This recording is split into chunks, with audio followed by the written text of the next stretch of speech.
have a contribution from Leah McClimmons, who is with us from from Ireland.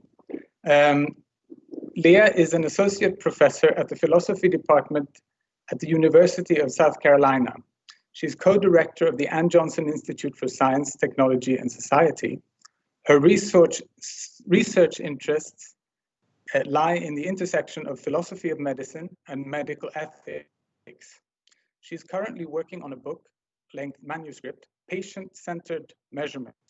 Now, this was written a few months ago, so with Corona, she may have finished the book and be working on the next. So I just got the slightly disturbing question whether I have muted my microphone, but I haven't. I believe you all hear me. Let me just see here so that to make sure the stream is working.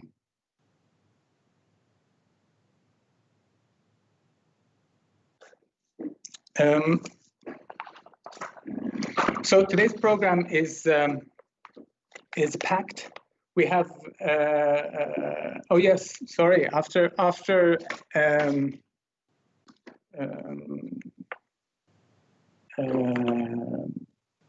Leah McClimmons, we will have a filmed submission from Axel Schura, who is a sociology professor at the Norwegian University of Science and Technology, NTNU, here in Trondheim.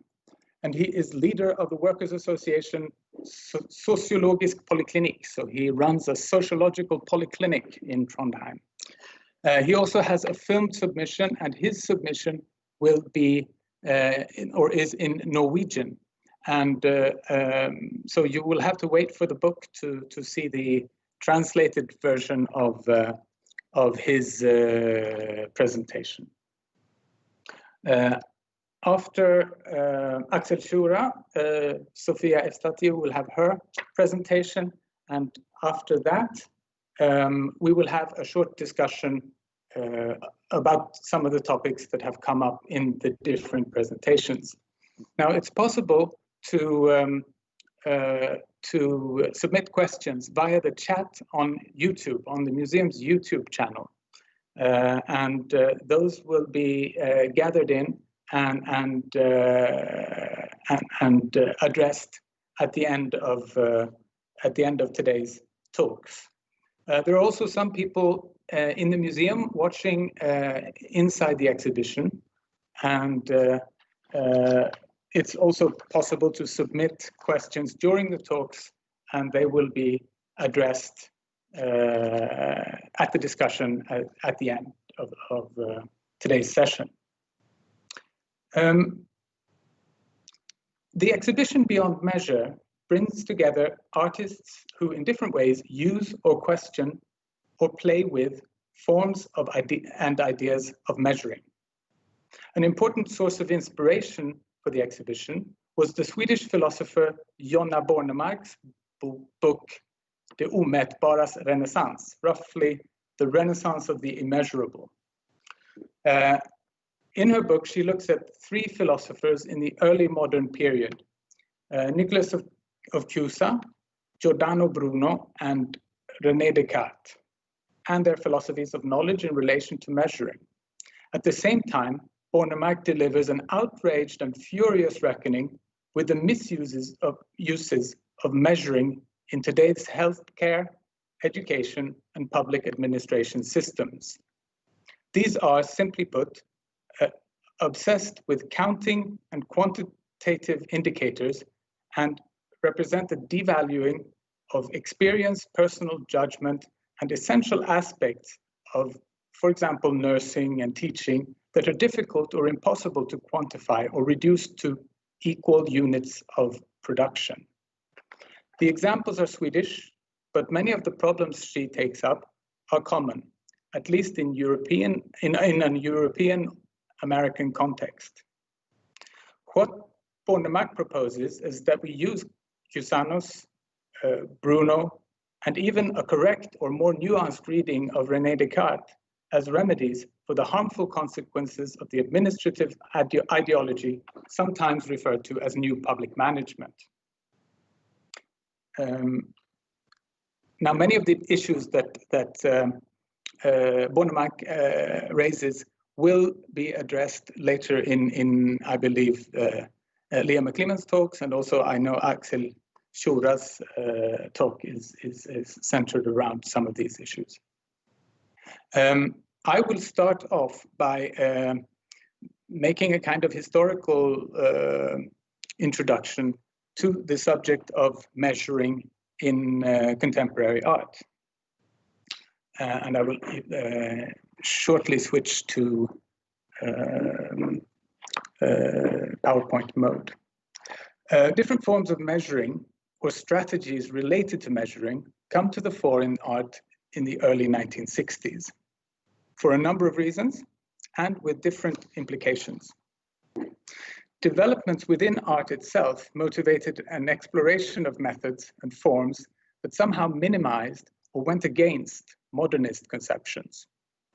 An important barrier to be broken down was the idea that art works in a realm that is somehow fundamentally, ontologically even, different from science and everyday life. Summed up by the artist Ad Reinhardt in the aphorism, "Art is art, everything else is everything else." Counting, charting, and documenting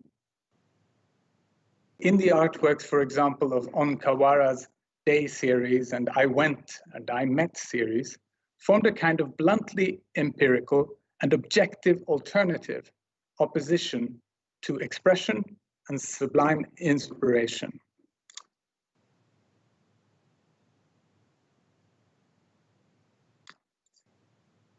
So let me switch.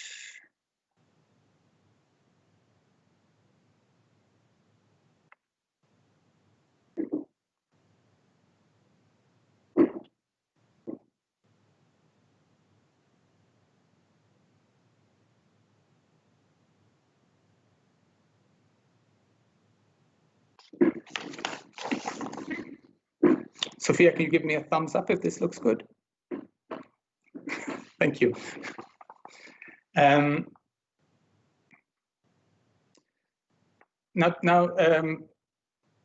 time that Onkawara's works appear is in the early 1960s, and this was about the time when Roland Barthes proclaimed the death of the author.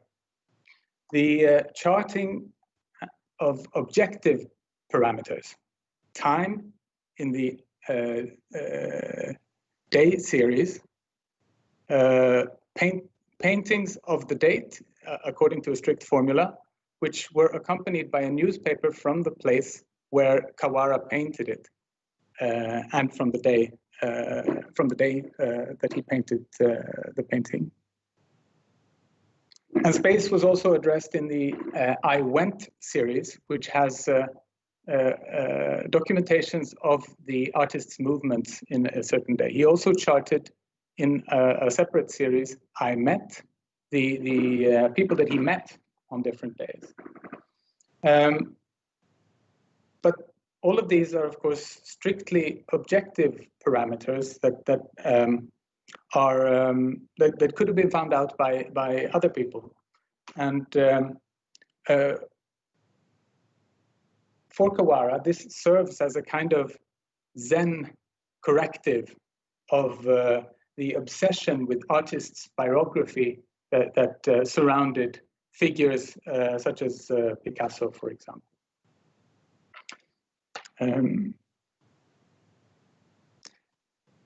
Instruction pieces and works that documented processes and trains of thought in works by, among many others, Lee Lozano or Hanne Darboven, this is Hanne Darboven, were in part a reaction against the ideal of art as an ideal gesture by a uniquely gifted individual. So this is not primarily an emotional gesture. This is a representation of a process of thought, a process of investigation, if you will. Repetition and predictability played an important part, and in works by Hanne Darboven and Donald Judd, for example. And they were preferred and they serve to question modernist ideals of composition. We also have the films of, for example, Andy Warhol. This is Empire, which shows the Empire State Building by a static image of the Empire State Building filmed from dusk till dawn. And these were responses against modernist conceptions in the same vein as say Kawara's. Now, in the 1960s and 70s, the use of these strategies was important in showing that art could engage with and appropriate forms from a world outside art. Today, these kinds of strategies are a given part of the artist's toolbox and a part of the vernacular of contemporary art. That measuring, counting, and charting quantifiable data was a central part of this reinvention reflects the role that measuring plays in society and in our conception of knowledge, objectivity, and truth. A role to which art since the 1960s has also turned a critical eye, which is the focus of this exhibition.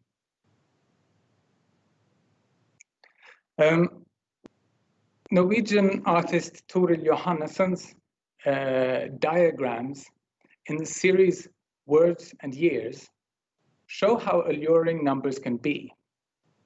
What is documented in these diagrams is the occurrence of certain words in mainly scientific journals. For example, in the middle image here, the word miracles.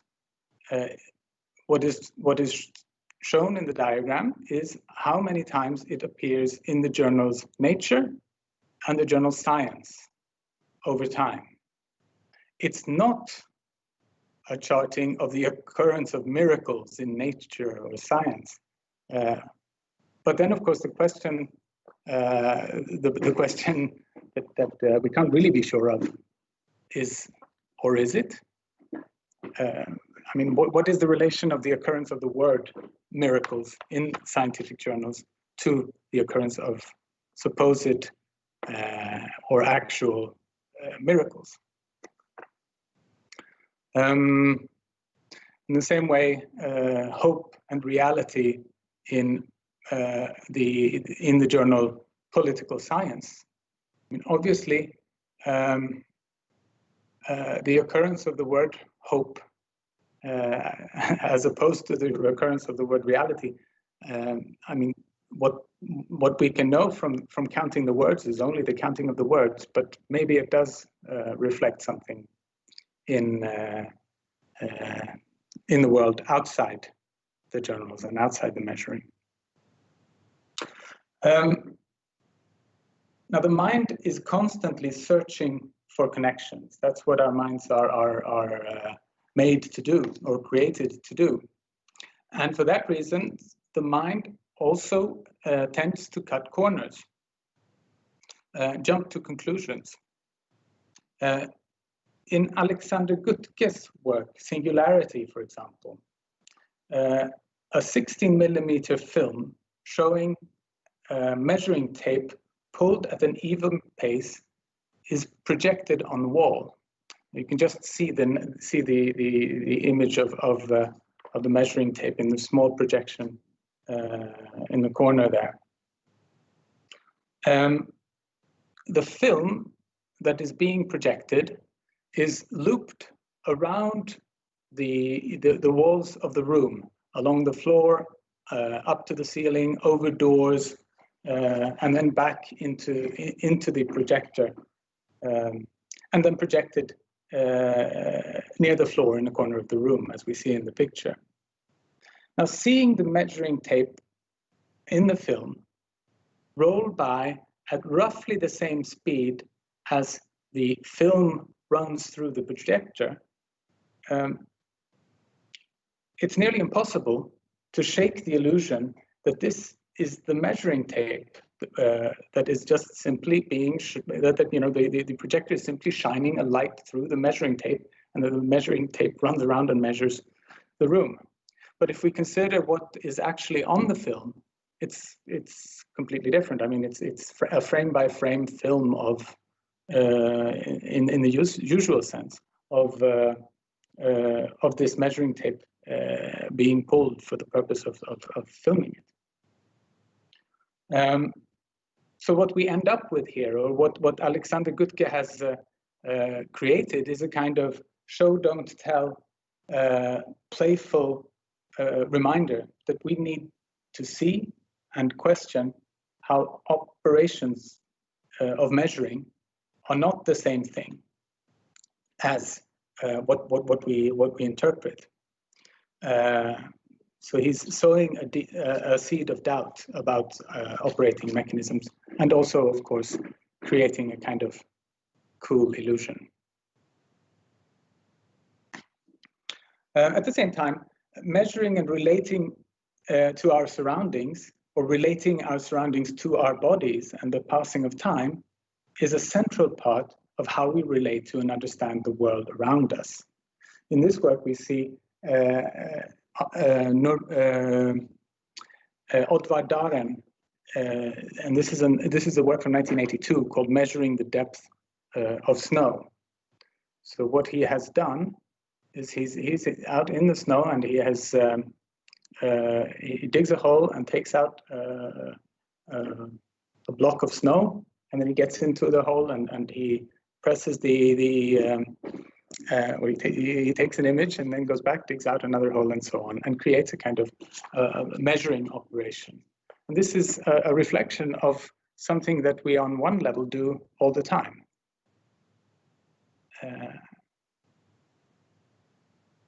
But of course, it also becomes a sort of semi-humorous and absurd performance in the snow, in the forest. Falke Pisano, in her work Wondervoltimities from 2019, addresses the issue of measuring, relating to, and controlling the world around us. She uses 3 short stories by Edgar Allan Poe, Heinrich Böll, and Virginia Woolf to discuss the control of time, our own body, and space, and how we are defined by our relation to others.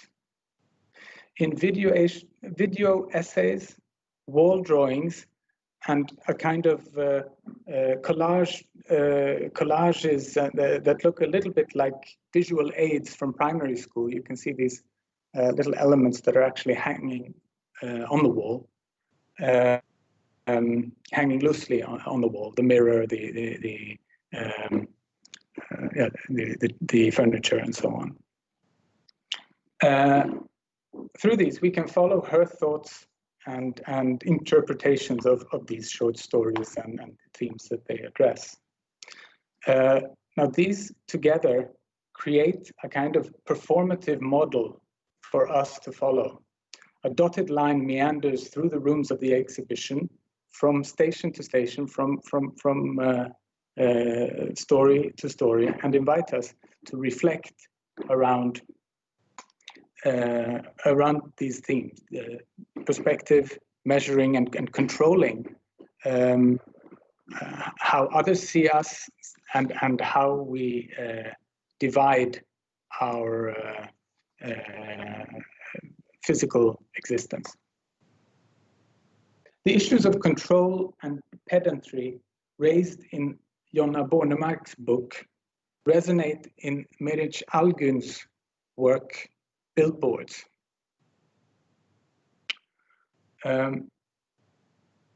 Yes or no questions about health, morals, and life are taken from immigration forms and are reproduced in billboard format.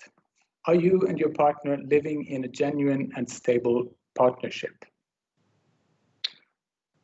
The reduction of such questions to yes or no form serve the administrative purpose of converting what is essentially a question that requires judgment on behalf of the person asking the question. You ask someone, are you and your partner living in a genuine, stable partnership? I mean, this in most cases, even in the happiest relationships, cannot be answered by yes or no. But still, this is what people in a very stressed situation are expected to do. The result of filling in these forms with similar questions becomes an assessment of the degree of eligibility, a measure of eligibility based on a quantitative score, rather than a concrete judgment by the officer in charge of asking the questions.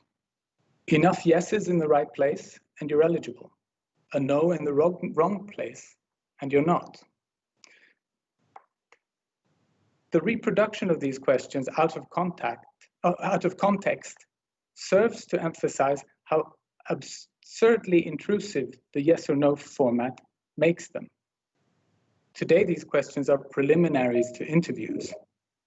Attempts have, however, already been made to implement computerized assessments of eligibility, notably for social benefits in a city in southern Sweden, and in such diverse areas as sentencing in the legal system and evaluation of teachers in the United States.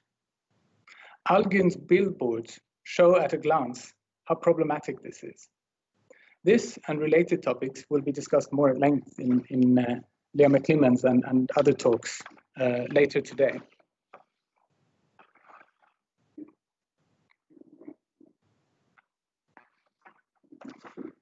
Finally, one distinction that is often made between what art does and what other fields of knowledge are concerned with, is that between quantitative and qualitative.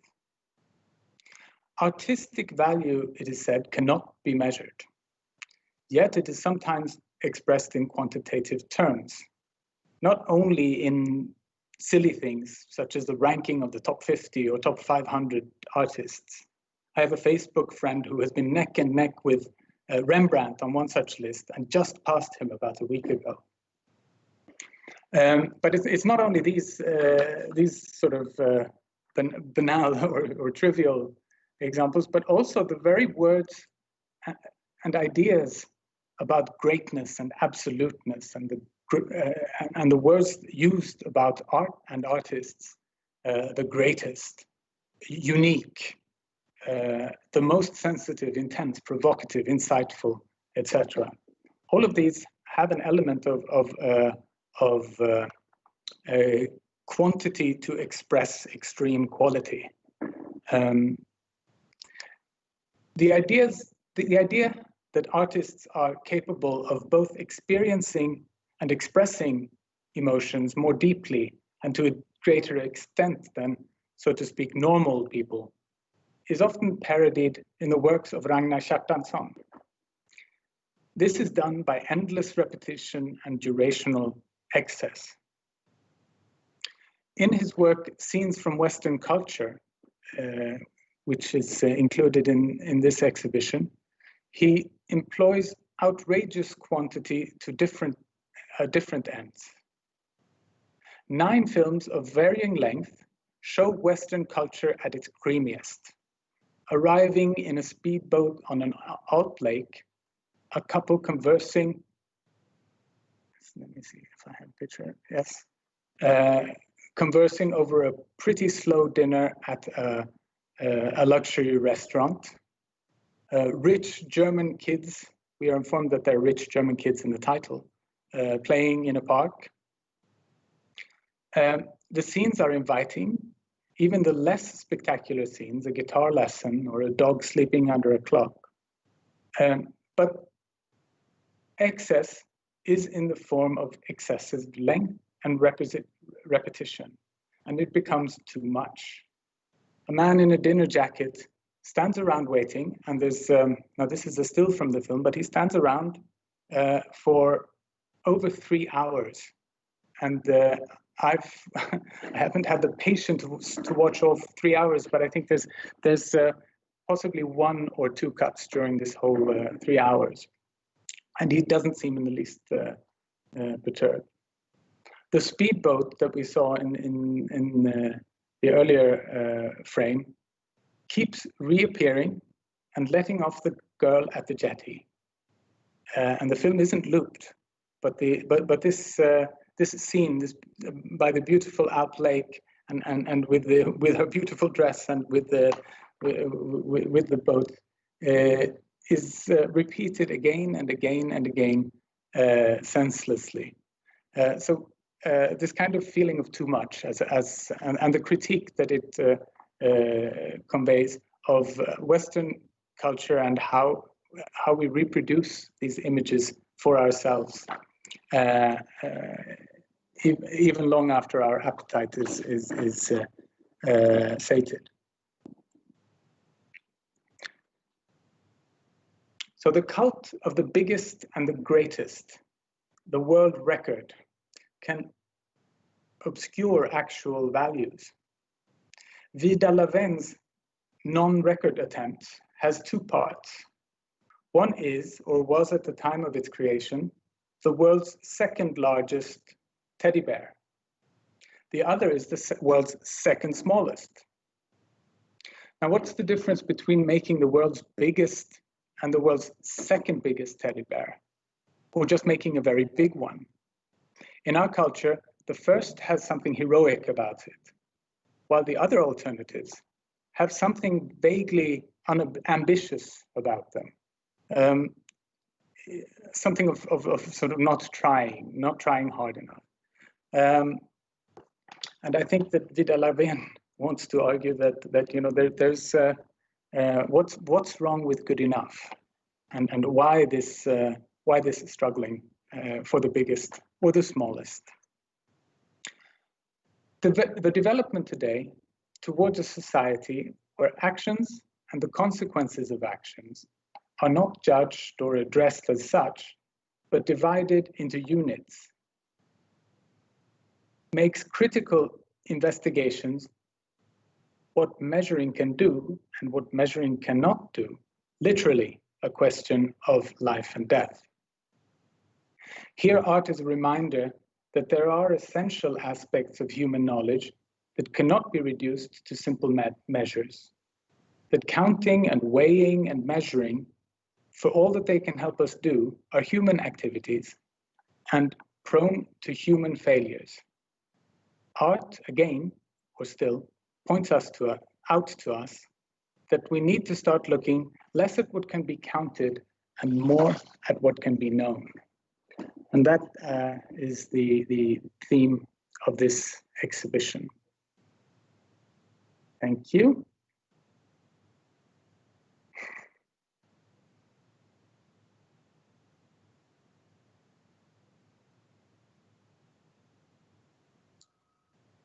So,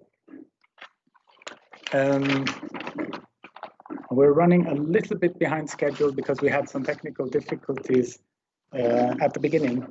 But so I right away would like to, well, I will ask my my co-participants if there's any immediate reflection or question that you want to take up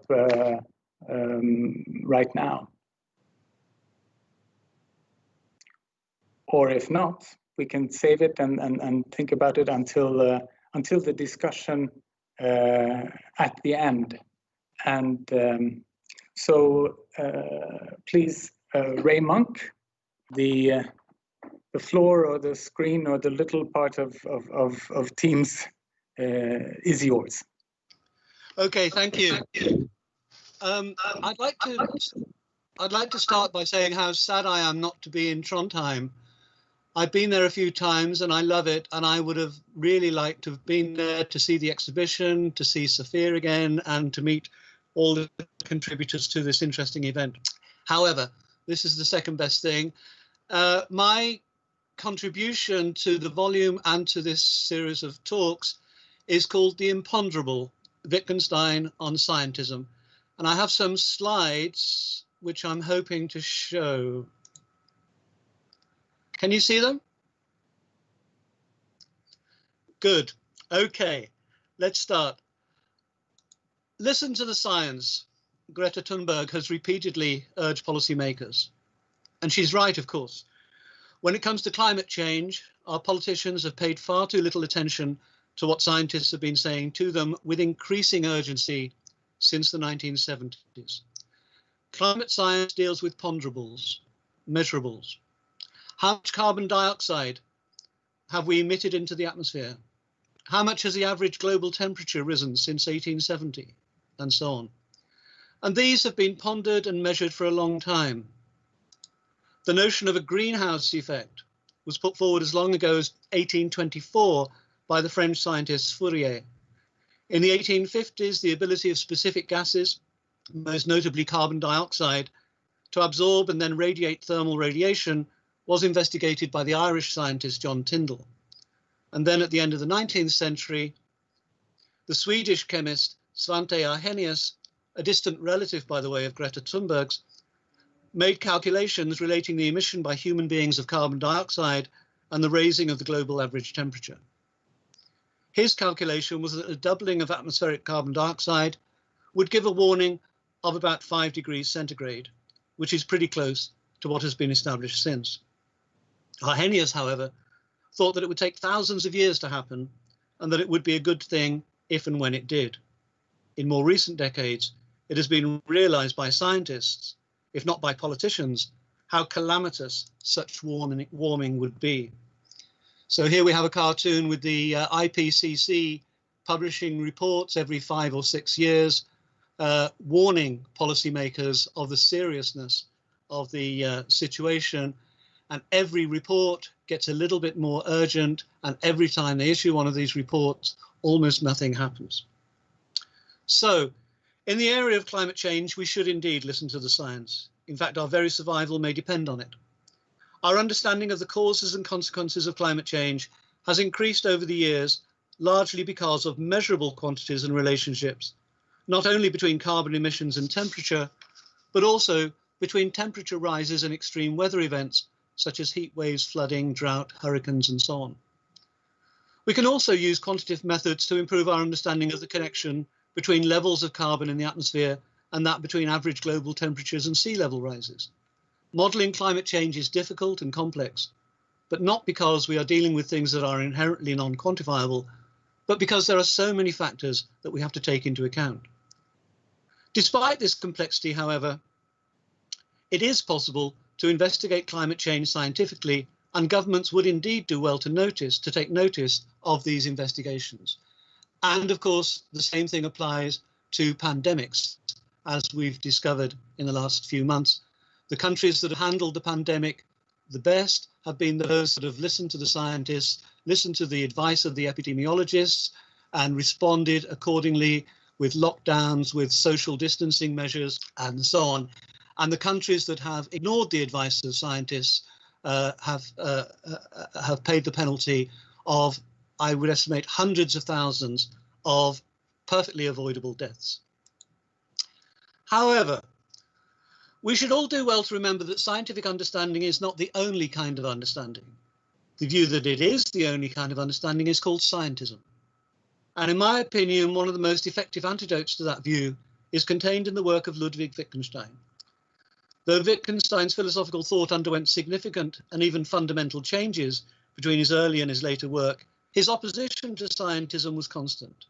In his first book, Tractatus Logico-Philosophicus, he wrote, "We feel that even if all possible scientific questions were answered, the problems of life would remain untouched." And he was equally clear that philosophy is not one of the natural sciences. Philosophy, he writes, is not a theory, but an activity.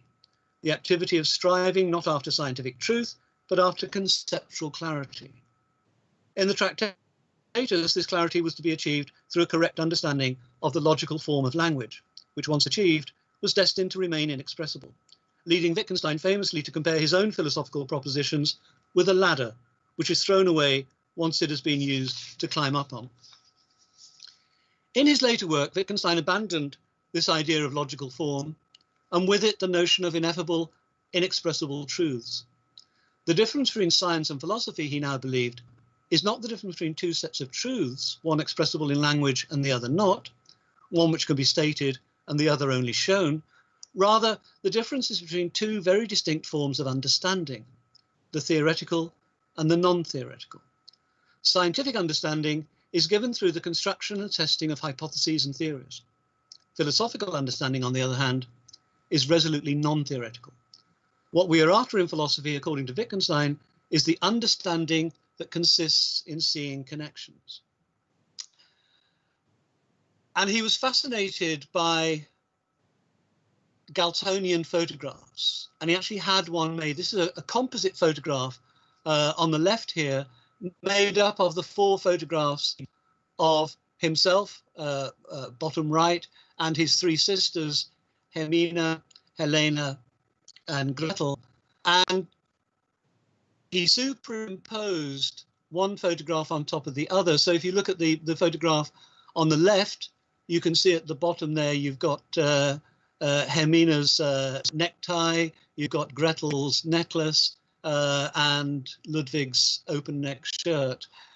And he thought that we could understand, we could see, could literally see the connections between the eyes and the noses and the mouths of the family members in order to see what family resemblances there were between these 4 people. And this notion of a family resemblance, of course, was very important in Wittgenstein's later philosophy of language.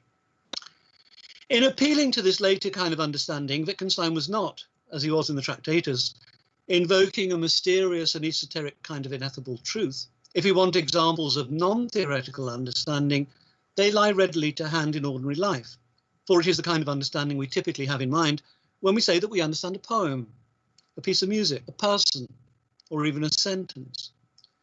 Think, for example, of the case of a small child learning her native language.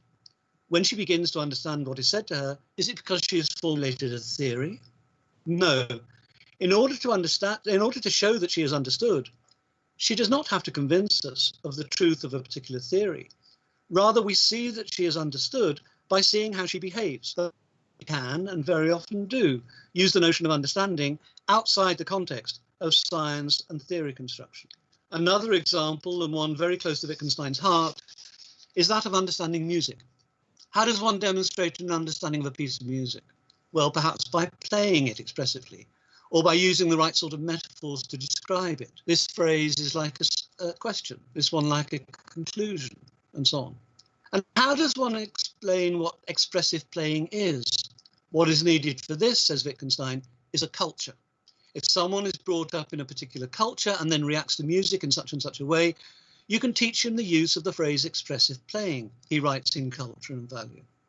Thus, what is required for this kind of understanding is what Wittgenstein described as a form of life, a set of communally shared habits and practices, together with the ability to hear and see the connections made by the practitioners of this form of life. And what is true of music is true also of most ordinary language. Understanding a sentence, Wittgenstein writes in Philosophical Investigations, is much more akin to understanding a theme in music than one may think. The understanding of a sentence, too, requires participation in the form of life, the language game to which it belongs. The reason computers have no real understanding of the sentences they process is not that they lack sufficient neuronal complexity, but they are not and cannot be participants in the culture to which those sentences belong. A sentence does not acquire its meaning through the correlation one-to-one of its words with the objects in the world. It acquires its meaning through the use that is made of it in the communal life of human beings. All this may sound trivially true, and certainly it was so regarded by Wittgenstein, who described his work as a synopsis. Its importance derives from the fact that when we are thinking philosophically, we are apt to forget these trivialities and thus end up in absurd confusion, imagining, for example, that we will understand ourselves better if we study the quantum behavior of the subatomic particles inside our brains, a belief analogous to the conviction that a study of acoustics will help one to understand the music of Beethoven. Why do we need reminding of trivialities? Because we are bewitched into thinking that if we lack a scientific theory of something, we lack any understanding of it at all. Philosophers constantly see the method of science before their eyes, Wittgenstein writes in the Blue Book, and are irresistibly tempted to ask and answer questions in the way science does. This tendency leads the philosopher into complete darkness.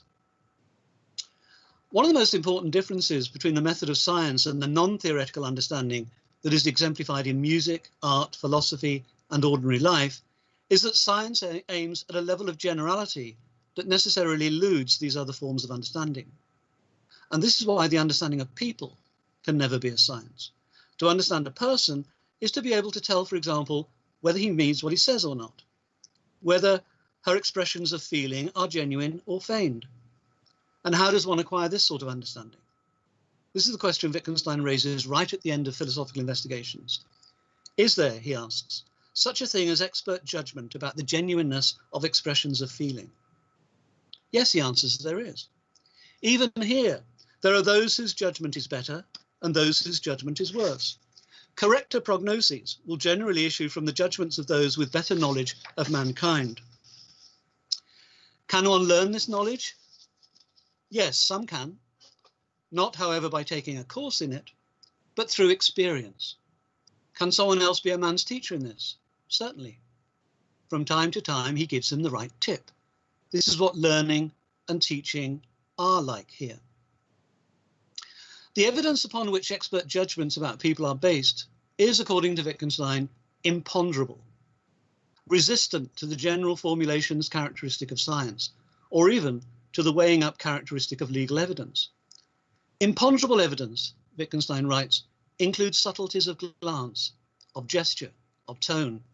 I may recognize the genuine loving look, distinguish it from a pretended one, but I may be quite incapable of describing the difference.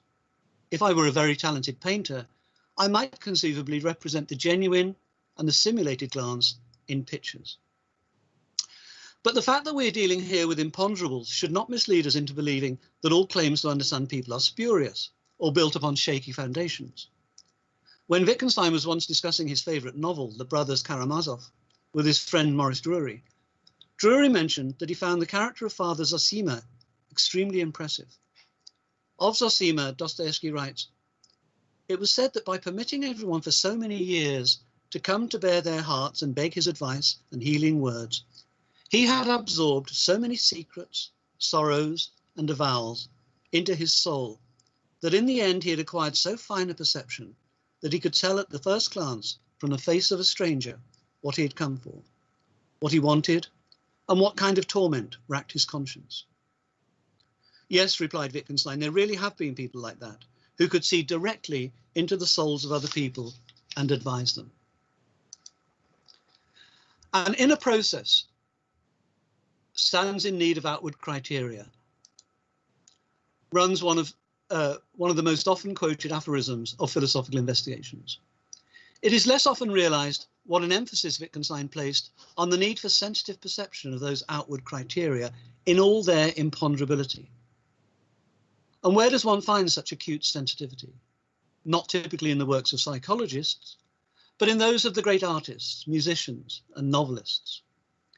People nowadays, Wittgenstein writes in Culture and Value, think that scientists exist to instruct them, poets, musicians, etc., to give them pleasure. The idea that these have something to teach them, that does not occur to them. Scientism takes many forms. In the humanities, as they are now pursued in our universities, it takes the form of pretending that philosophy, literature, history, music, and art can be studied as if they were sciences, with researchers compelled to spell out their methodologies and promise to contribute to the literature in their chosen fields. A pretense that has led to vast quantities of bad academic writing, characterized by bogus theorizing, spurious specialization, and the development of a plethora of pseudo-technical vocabularies designed to disguise traditional academic disciplines as specialized forms of technical inquiry. As climate change illustrates, we need to listen to what scientists have to teach us. But as Wittgenstein reminds us, we also have to remember that in understanding ourselves, we have to listen to those artists, musicians, and writers whose work demonstrates a sensitive grasp of the imponderable evidence that will forever elude science. Thank you. How do I come out of here? Thank you. You pressed it. Yeah, you pressed the little symbol with the arrow pointing to a screen. Ah, is that it? That's it. Yeah. Okay. Good. Do we have time for questions? Yeah, I guess we have 5 minutes, maybe, if there are any questions. Yeah.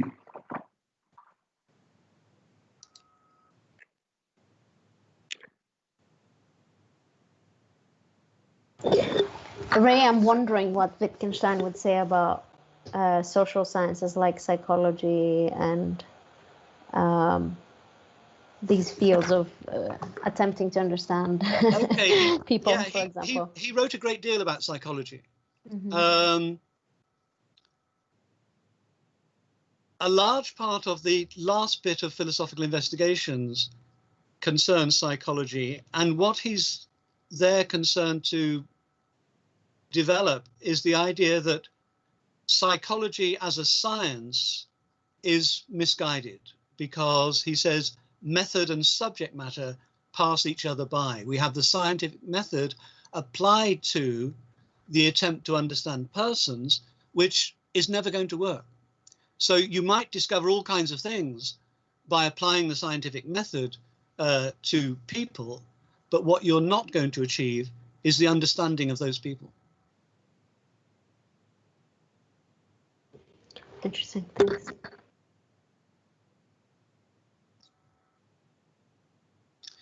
You may as well apply the scientific method to understanding a poem or understanding a piece of music.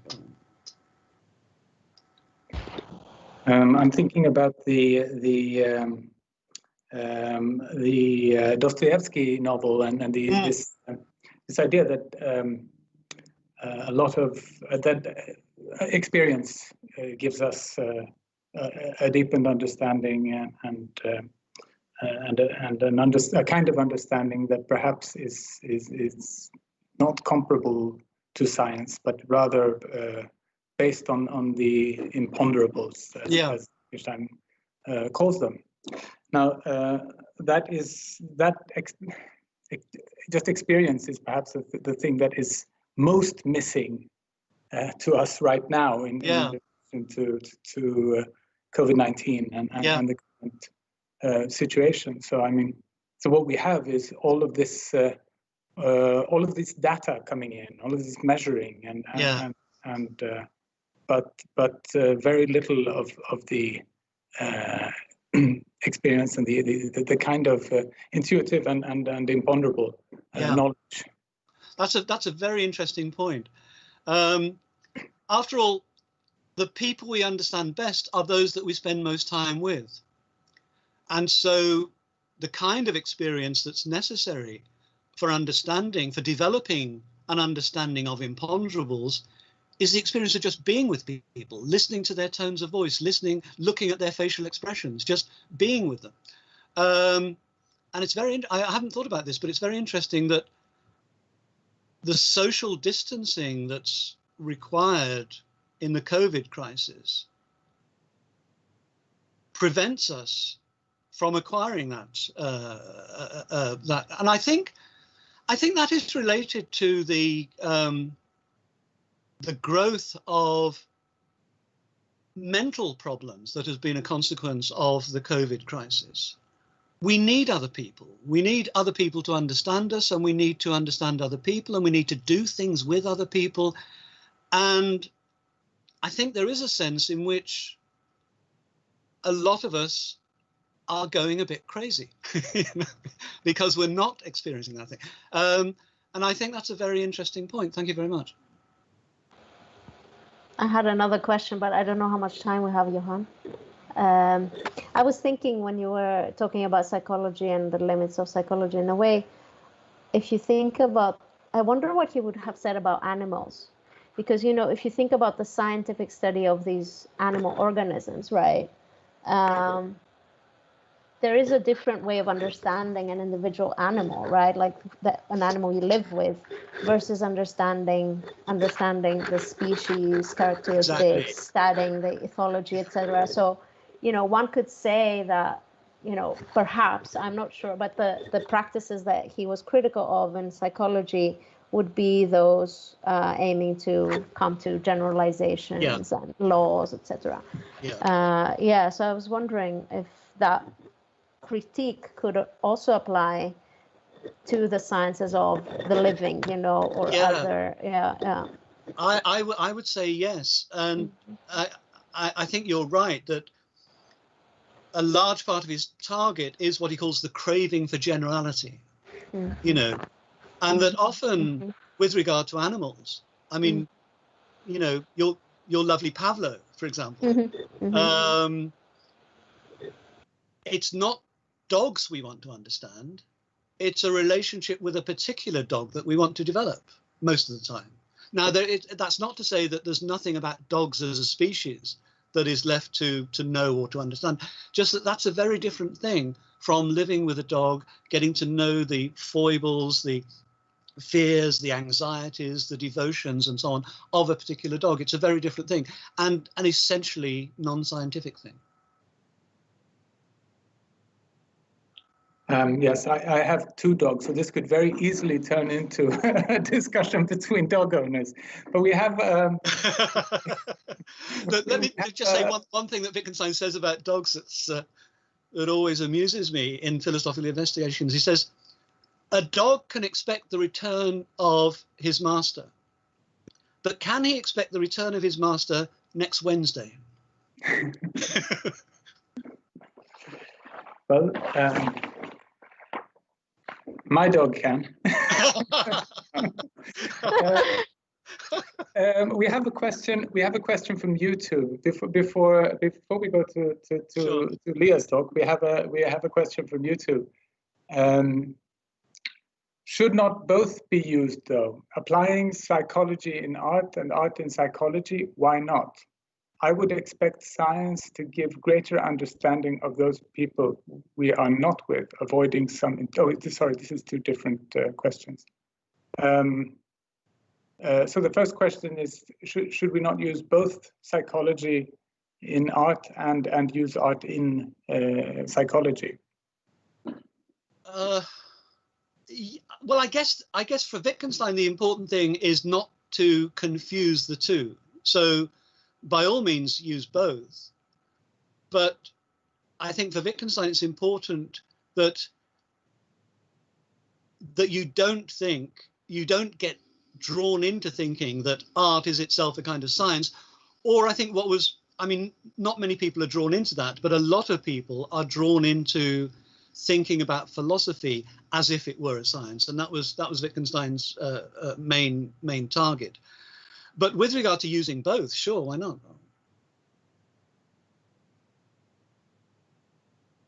And then we have the other. Was there a second question? Yes, there was a second question. I would expect science to give a greater understanding of those people we are not with, avoiding some of our intuitive biases. So this is a continuation of the. No, that's interesting, but it's okay. I mean, and if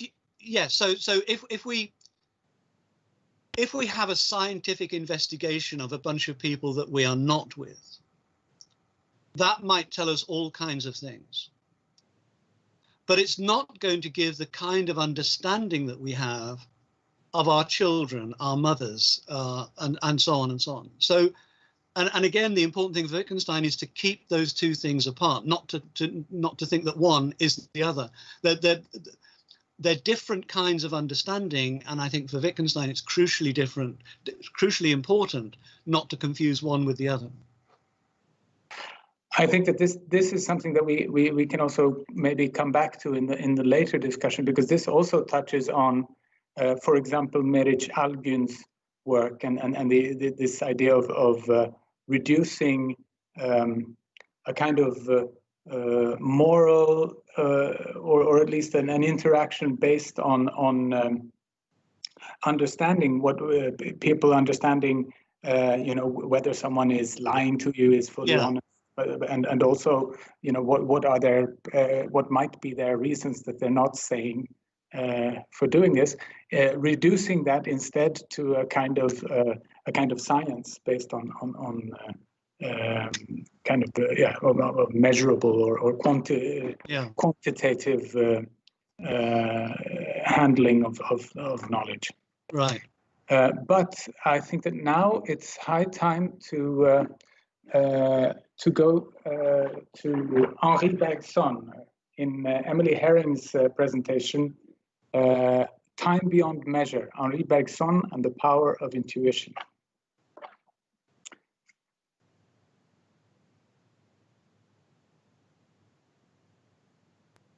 Hello everyone, and thank you so much for listening to my talk. YouTube to see this. Thank you very much to the organisers for inviting me to give this talk. I wish I could be at the museum in person, but obviously and sadly that's not possible. So I'm pre-recording this talk because I'm speaking from the French Alps where the Wi-Fi is quite temperamental, so I thought it would be good to have a backup. So today I'm going to be talking about a French philosopher called Henri Bergson and what he had to say about how we measure things like time and life. You may or may not have heard of Henri Bergson. If I was giving this talk a century ago, I wouldn't need to explain any further how important his ideas were, because Bergson at the time was an international celebrity. But before I get to that, I'll back up a tiny bit. So Bergson was born in 1859 in Paris. In 1889, he published his first book, his doctoral thesis called Time and Free Will. In 1896, he published a second book called Matter and Memory. These books were quite successful in philosophical circles, and in 1900 he was elected professor at the prestigious Collège de France in Paris, and there he delivered weekly public lectures. And he also published the same year a book called Laughter, his philosophical theory of comedy, which was very popular, but it is guaranteed to not make you laugh. At this point, he was starting to become famous, and some of the trendy people of Paris, some trendy writers and artists, started to attend his lectures. But it wasn't until 1907, when he published Creative Evolution, that he attained international stardom. So before Beatlemania, there was Bergson mania. It's said that a lecture he gave in New York in 1913 caused the first ever traffic jam on Broadway. Here you can see a newspaper article from 1914, which was about the weekly riots that occurred every week at his lectures. And as you can see, people would climb up the side of the building to try to listen in. And Bergson himself had to report some violent scenes and request better security for his lectures. It was suggested at one point that maybe it would be better to move his lectures to the Garnier Opera, which was the biggest opera house in Paris at the time. Here's another photo of the crowd that gathered to congratulate him when he was elected to the French Academy. In 1927, Bergson was awarded a Nobel Prize for Literature for his philosophical works. By this time, he'd removed himself from public life. He was starting to get old, and he'd never enjoyed fame. His final book was published in 1932. It's called The Two Sources of Morality and Religion.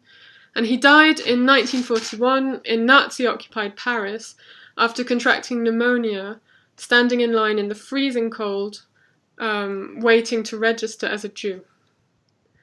Bergson was mainly known for his philosophy of time, or as he called it, duration. So I've chosen this painting by Dali to illustrate this because it's called The Persistence of Memory. And as we're about to see, the idea of the persistence of the past is quite relevant to Bergson's way of thinking about time. In the late 1880s, Bergson had a realization about time. Scientists, he realized, appeared unable to think or even speak about time without borrowing from a category external to time, space. As he later wrote to his friend, American philosopher and psychologist William James, I realized to my great surprise that scientific time does not endure, that it would make no difference to our scientific knowledge if the totality of reality, past, present, and future, was given once and for all, in one instance, and that science was essentially the negation of duration. So, for Bergson, scientists translated fleeting, transient realities, such as time, and movement, into quantitative units in order to measure and to obtain a solid grasp on them. But he wondered, do these units of time truly convey the reality of change and movement? What is the relation between the regular ticking of a clock and our own subjective experience of the passing of time?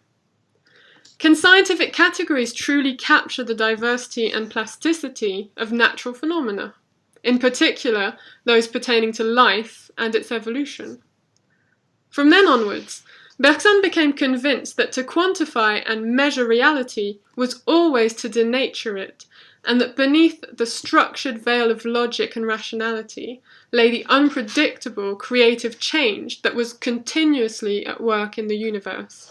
For Bergson, the way science measures time is to translate it into spatial terms. So what he meant was that time and movement, when measured, are decomposed into identical units, for instance, minutes, seconds, or points on a line.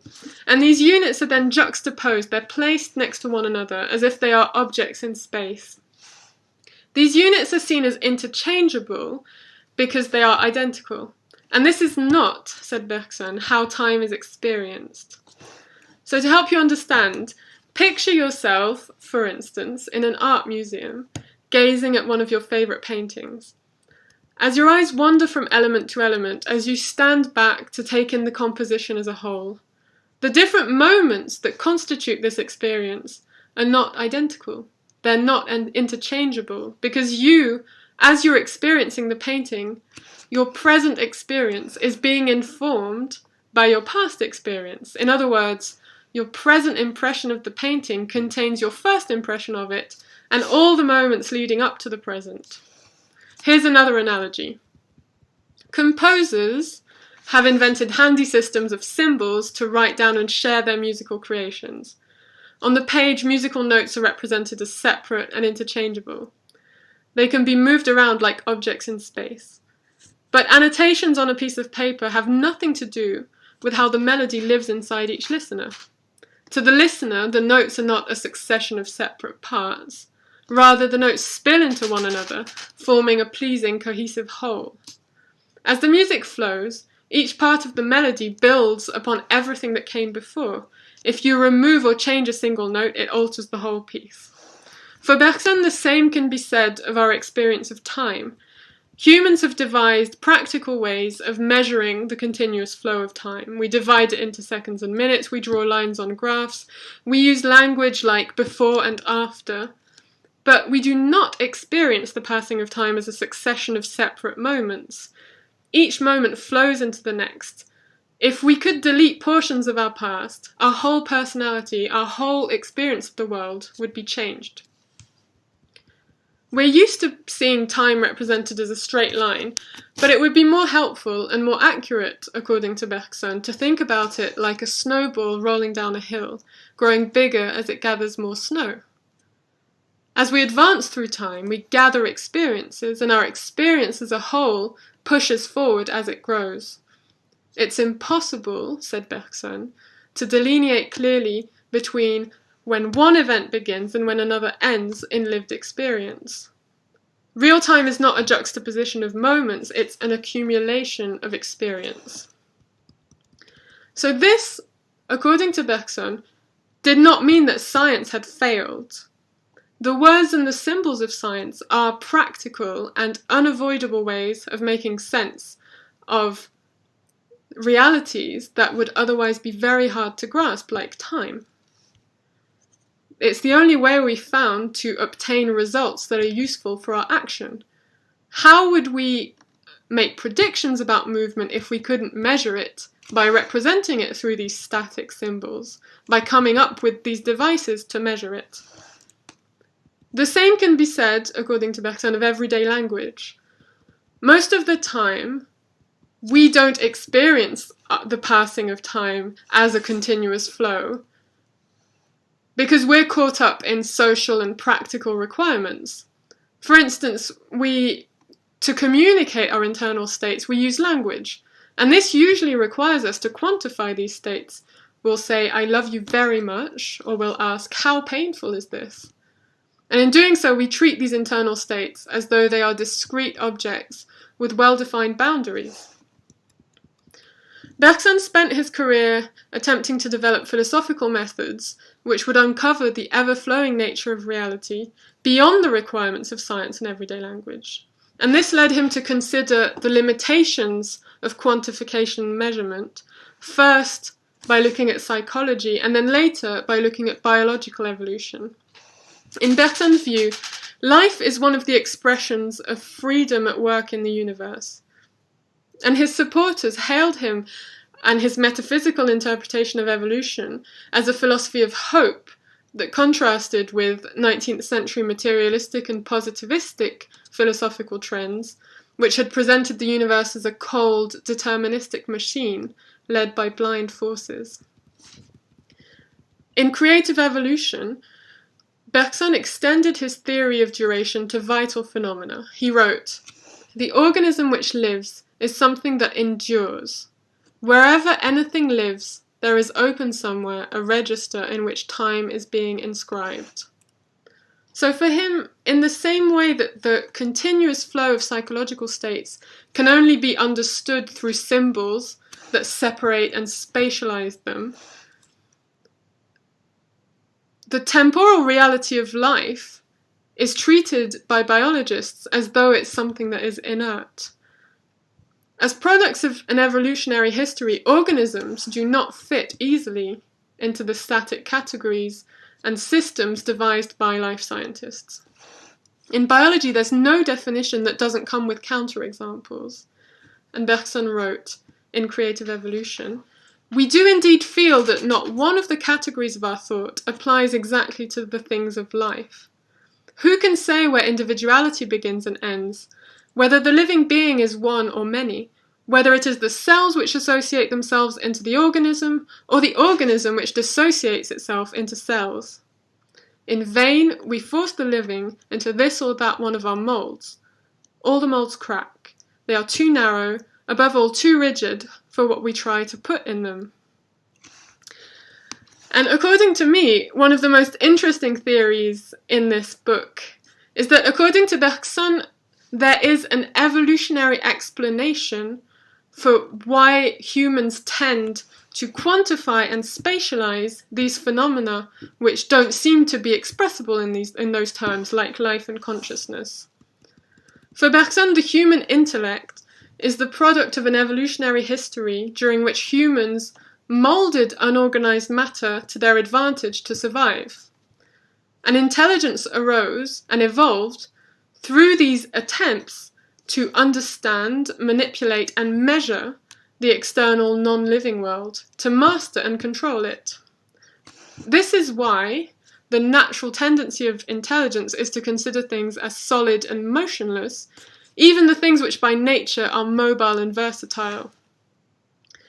So, for him, the concepts and symbols of science, which are products of our intellect, follow the same tendency, and this is why science struggles to understand temporal realities such as life.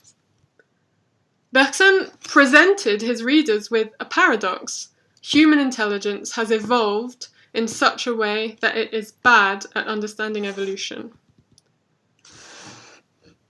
For Bergson, these inherent limitations of our intellect did not mean that the true nature of time or life was to remain forever beyond our reach. Beyond the practical requirements of everyday language and scientific knowledge, a philosophical, more direct but also less precise form of knowledge was possible. Bergson named this form of knowledge intuition, and by this he meant a non-symbolic access to reality, or an understanding of duration that would not be contaminated by space. He likened intuition to the grasp of reality that only artists and poets seemed capable of. Most people, said Bergson, only have access to what he called a practical simplification of reality. But artists and poets, on the other hand, are more readily able to see through this simplification to access reality itself. And here's a lovely quote, which I think is in Laughter, the book I mentioned before. What is the object of art? Could reality come into direct contact with sense and consciousness? Could we enter into immediate communion with things and with ourselves? Probably art would be useless, or rather, we would all be artists, because then our soul would continually vibrate in perfect accord with nature. Between nature and ourselves, nay, between ourselves and our own consciousness, a veil is interposed, a veil that is dense and opaque for the common herd, thin, almost transparent for the artist and the poet. Bergson put this into practice in his own writing. He proposed that using metaphors rather than static concepts would help the reader attain intuitive knowledge, even though no single metaphor would ever be able to get past the difficulties inherent to language. Several well-thought-out metaphors might be able to put the reader on the track of the right intuition or vision of reality. In the early 20th century, Bergson's philosophy captured the imaginations of thousands of readers. They marvelled at Bergson's metaphorical descriptions and admired his ability to write in a way that held together, in one picture, many of the findings of the scientific literature of the day alongside his own metaphysical interpretations.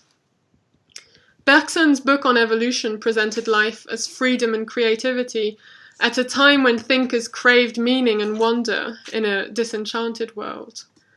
But not all of Bergson's readers were enthusiastic.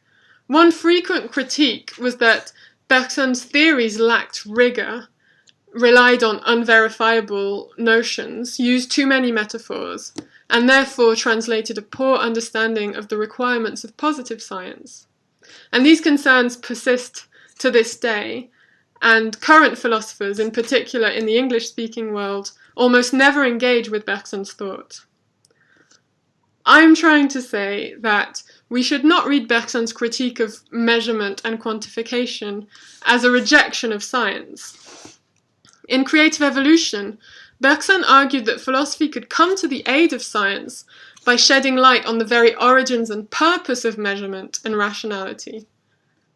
But at the same time, in order to be able to obtain intuitive insights into reality, he believed that the philosopher needed to familiarize him or herself with the superficial manifestations of reality, empirical manifestations. And this meant accumulating a lot of experimental data from a lot of different perspectives. So he advocated for a synthesis in which philosophers could build upon the empirical findings of scientists, and in which scientists could learn from the insights of philosophers, poets, and artists.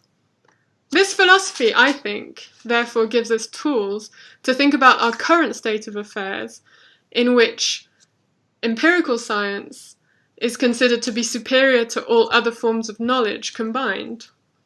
Without denying the importance and value of scientific research, it might be fruitful to consider with Bergson that a science more in tune with the humanities is a science more aware of its own limits and possibilities. Thank you very much.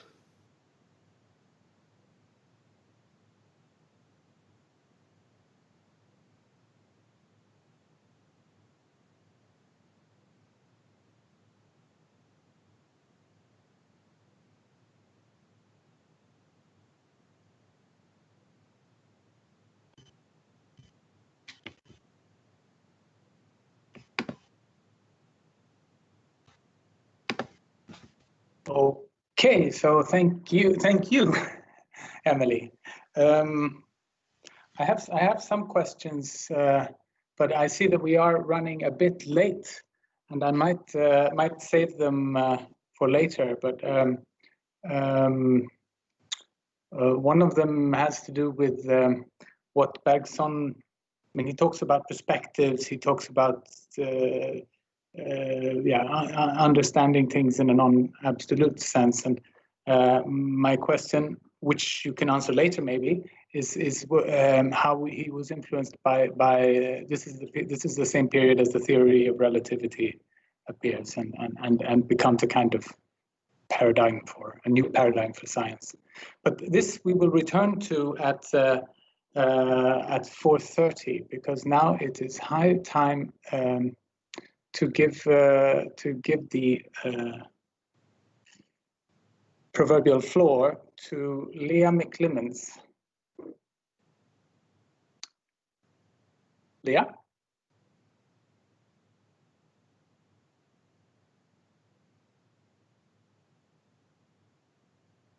Sorry about that. I was trying to share my screen and unmute at the same time, and my computer didn't like it. Can you see my screen? Unfortunately, yes. Okay, there you go. Sorry. Okay. Okay, perfect. So thank you very much. And I want to echo Ray's regret that I'm not in Trondheim in person. I was greatly looking forward to it because I haven't been there and I wanted to for a long time. But as you also said, this is the next best thing. So here we go. Today I'm going to talk about the value and limits of measurement. And I think, or I hope, I'll be echoing some of the themes that Ray and Emily both touched on in their talks. So it was a kind of a nice introduction to mine. So first, I just want to start with the obvious. Measurement is everywhere. We measure student progress in schools. We measure our weight. We measure the economy. We measure our bodily functions. Public health professionals measure mortality, morbidity, which we've seen a lot of recently.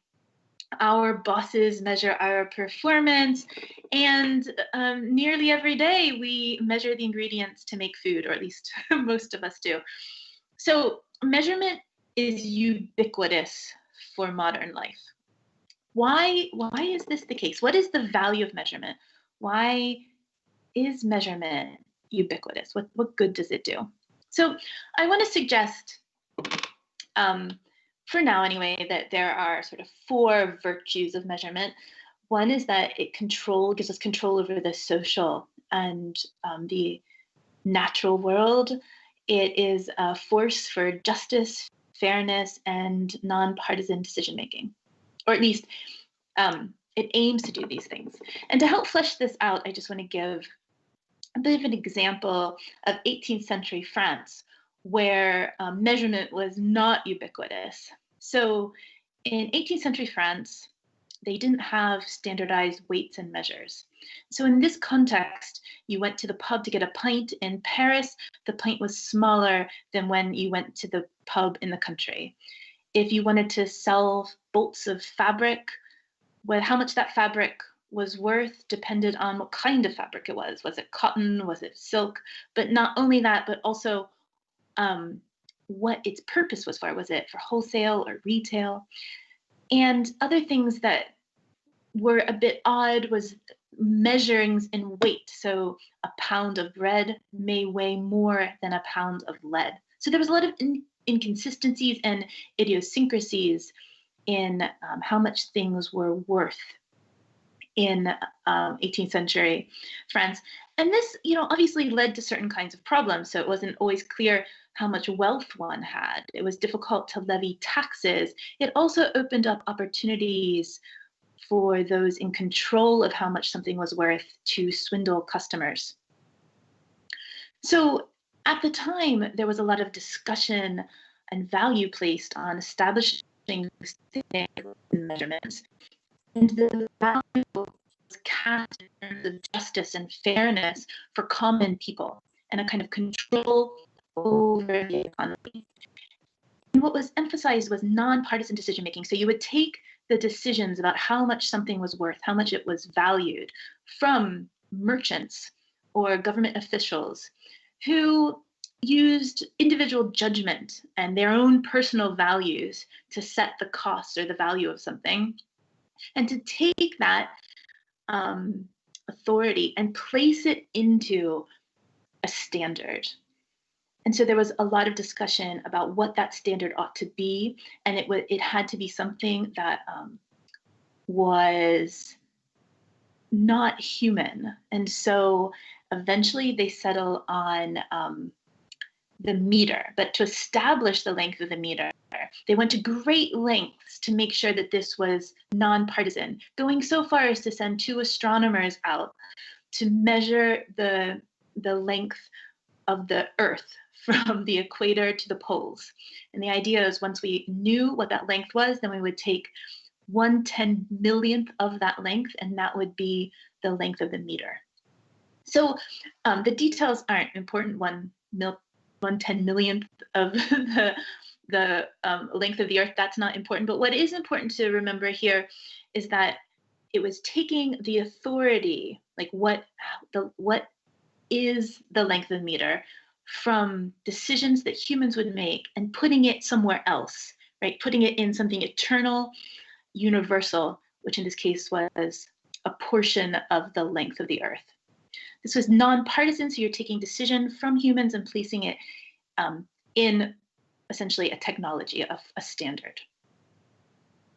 So that's measurement at its best. Measurement at its best is a force for helping us to gain control over unwieldy natural and social conditions and to further justice, fairness, and nonpartisan decision-making.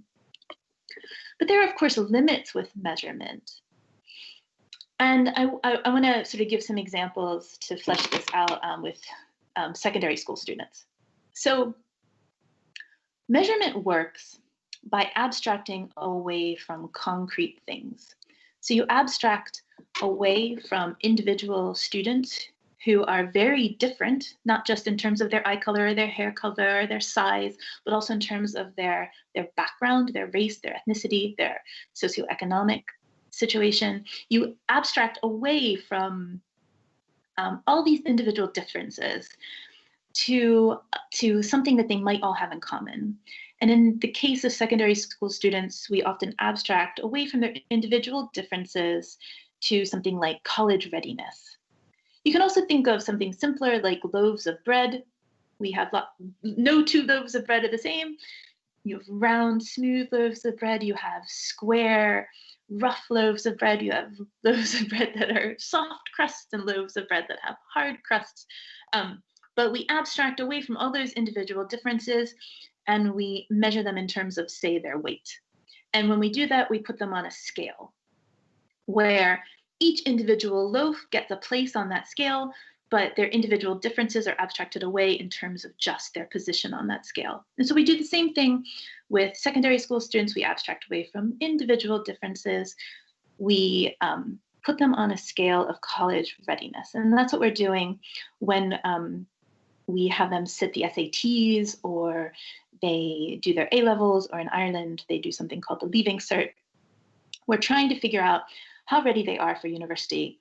And then this has really important consequences for their lives, what university they get into, what subjects they're able to do, and so on. Now, the reason I say this is a limitation is because when we abstract away from individual differences to this less concrete element of which they all have in common, we distance ourselves from the things that we're trying to measure. So we actually become less familiar with the thing we're trying to measure in order to measure it. And this sometimes has negative consequences. For instance, when it comes to college readiness and individual students, we abstract away from things like the degree to which a particular secondary school is able to provide for the needs of individual children, because we've abstracted away from what their individual needs are. We've abstracted away from their race and ethnicity and the degree to which secondary school education was able to accommodate those needs. We also abstract away from the school that the students went to. Did they go to a well-resourced posh school, or did they go to a poorly resourced, not so posh school? And in the case of college readiness, these concrete details that we need to abstract away from in order to measure are important to the fairness of that measurement outcome. So sometimes what happens is that the things we need to abstract away from become important in determining the ability of measurement to realize its value of fairness, justice, and indeed nonpartisan decision-making. So to flesh this out just a little bit more, I'm going to turn to a study that was done by, I think they're sociologists and educators, Chad Wellman and Andrew Piper. They did some research on the Research Excellence Framework in the UK. Now, the REF, as it's called, is very familiar to anyone out there in the audience who's from the UK and in the academy. So every few years, UK academics need to submit information about their publications and the impact that those publications had on, I'm just going to say, the public good. And this information is then used by the UK government to determine what universities and what departments will receive funding, or how much funding they'll receive, and whether they'll be able to hire new researchers. So it's a really important exercise for universities because it determines how much money they're going to have and what kind of faculty they're going to be able to hire.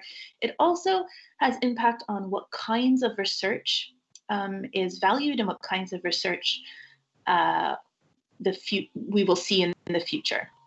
Now, this exercise is justified because it is seen as moving away from a situation where you have patronage and patrimony determining research funding. So it's a corrective to a situation where you have bias. So here again, 18th century Germany, if you wanted to become a professor, the best way to do that was perhaps to find a daughter of someone in the administration and marry her. And then you would have a greater chance of becoming a faculty member at that university. The point being that it was the way to get funded, the way to get jobs, was to be part of the system, to find someone who was willing to hire you because he knew you, or you had something that they approve of. So this research assessment exercise is supposed to be a corrective to that kind of situation where human bias and judgment play a central role. So it's meant to be objective, value neutral, so out of the hands of humans, nonpartisan. But the question is the Research Excellence Framework a corrective to this kind of thing? Now, it might be a corrective to this 18th century patronage, but is it a corrective to the influence of human judgment and values? So what they did was they looked at top journals in humanities in the previous 45 years. And they found that over half of those articles were all the Ivy Leagues in the US, Oxford, or Yale, Harvard, Cornell. It included Stanford, Chicago, Oxford. So the kinds of places that you would imagine. Why are these 10 universities overrepresented in this way? So they consider one obvious answer, and that's that elite universities, such as Oxford and Yale and Harvard, just overwhelmingly produce the best researchers. And if that's the correct answer, then it's universities attract the best and brightest, turn them into the very best researchers. They're then hired by the best universities and the top journals. Because, in fact, it wasn't just that the over half of these articles were produced by the top 10 universities. That it was actually that a fifth of these articles were produced by PhDs from just 2 universities, and that was Yale and Harvard. And they think it's very unlikely that Yale and Harvard, something else is happening.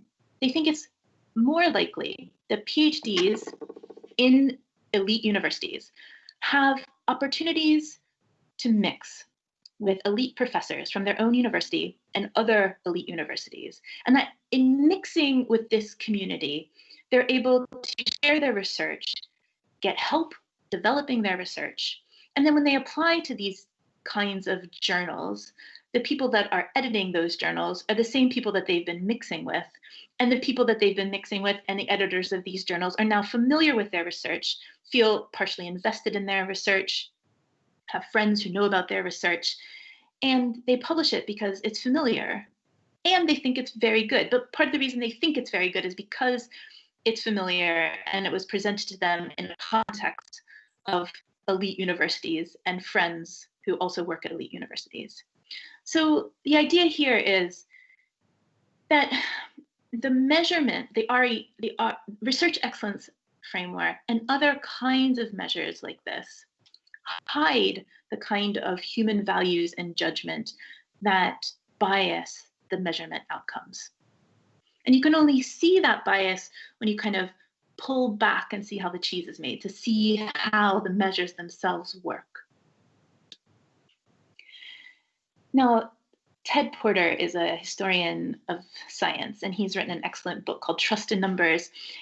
And he talks about measurement as allowing us to make decisions without seeming to decide. And I think that's a really interesting and important way of thinking about measures, because they outsource the decision-making responsibility to measurement technologies.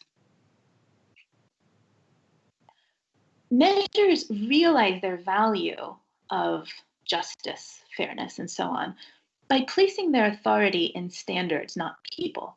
I emphasized that when I was talking about 18th century France. The idea is you outsource authority to these standards, and the standards are embedded in measuring instruments, not people. But this value, this realization of this value anyway, comes at a price. And the price is that we value knowledge that can be standardized, and knowledge from interpretation and understanding are easily downgraded. And I take Ray's discussion of Wittgenstein and also Emily's discussion of Bergson to be arguing that it shouldn't be downgraded, right? That this price is perhaps too high a price to pay. The other price that we pay is that the kind of knowledge that we value is, I could say, mechanical knowledge. It's knowledge that is not humans' primary responsibility. And human values and judgment in that context are understood as intruders, as biased or confounding measurement outcomes, rather than adding to them. Now this is a problem because measurement promises justice, fairness, and nonpartisanship, but it may actually support unjust, unfair, and partisan outcomes. So we saw with the REF that it promises fairness, justice, and nonpartisanship, but it in fact seems to potentially just further a system where elite universities continue to get more funding than other universities. And you see a similar problem with SATs in the US in particular. I recently wrote a blog post about this where SATs have serious problems because the outcomes are not fair by not taking account of socioeconomic and racial backgrounds. And in fact, the organization that administers the SAT is finally beginning to acknowledge this. And last year they tried to add this extra factor that you would then sort of somehow combine with an SAT score that would give universities some kind of understanding of your socioeconomic status, as well as the kind of school that you came from. So there's even this recognition that, yeah, there is a problem here, but how to deal with it is still, well, we will just measure more. So measurement works by thinking that you can just measure your way out of this problem. So even when we recognize that the promise of justice and fairness is not always forthcoming, and that these measures sometimes support unjust and unfair and partisan outcomes, the logic of measurement suggests that the way out of this is just to measure something else. So I think more measurement is not the solution, but I don't have time today to completely defend that claim. Instead, I want to defend another claim, and that is that some people will suggest that the way out of this is to unmask measurement. And that's kind of what the Piper and Wellman study on the REF was trying to do. So the idea is that you look into how the cheese is made, you come to understand how the actual measurement works in a particular context to encode bias. And once you understand, the theory goes, once you unmask how the measuring instrument and the measuring process actually encodes certain kinds of bias, then you either create a new measuring system, or you use the current one more thoughtfully with certain caveats. So you might think if you are sort of looking at the SAT, you might think that their attempt to add this corrective for socioeconomic status and ethnicity, as well as school, is a way of also it's been unmasked, and now they're trying to sort of correct for that by just measuring more, but doing it in a more thoughtful way. I think this is unlikely to work. And that's because another value of measurement, which I didn't discuss earlier, is the shortcut. So we value measurement because it provides an epistemic shortcut. We black box measurements, and we do that for a reason. We don't really want to know how the cheese is made, because they help us to do things quickly and with cognitive ease that would otherwise require a lot of time and cognitive overload. So if unmasking is working against one of the reasons we value measurement to begin with, I think it's unlikely to be the solution for the tension between the promise of justice and the reality.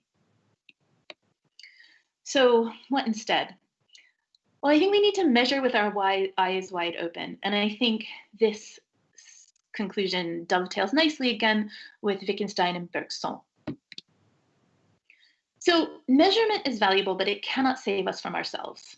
And what I mean by that is that human judgment is fallible and susceptible to all kinds of evils, bias and privilege and waste. But measurement is also susceptible to encoding bias, privilege, and furthering waste. And measurement by itself is not going to undo the damage that bias does. Measurement, in fact, includes human judgment. We can't avoid this. It is not objective in the sense that it avoids human judgment. Other forms of knowledge, interpretation, understanding are not less rigorous because they rely on human judgment. That's the conclusion. If measurement cannot save us from ourselves because it also relies on human judgment and values, then other forms of knowledge, interpretation, understanding, they're not less rigorous. They should not be downgraded. They also rely on human judgment. It means that measurement and interpretation and understanding are on par. So I don't think we should throw out measurement. And with Bergson, I think measurement can be really useful sometimes. What we need to do is create socially responsible measurement. And this means developing reasons and contexts when measurement is useful and when it's not. Measurement is time-saving. That's important. Measurement also allows a certain cognitive ease, and that's also important. But we should only use it when the stakes of misuse are low, or we're able to mitigate the stakes of misuse. So I can't see what time it is, but that is the conclusion of my talk. We need socially responsible measurement. And I really thank you all for listening.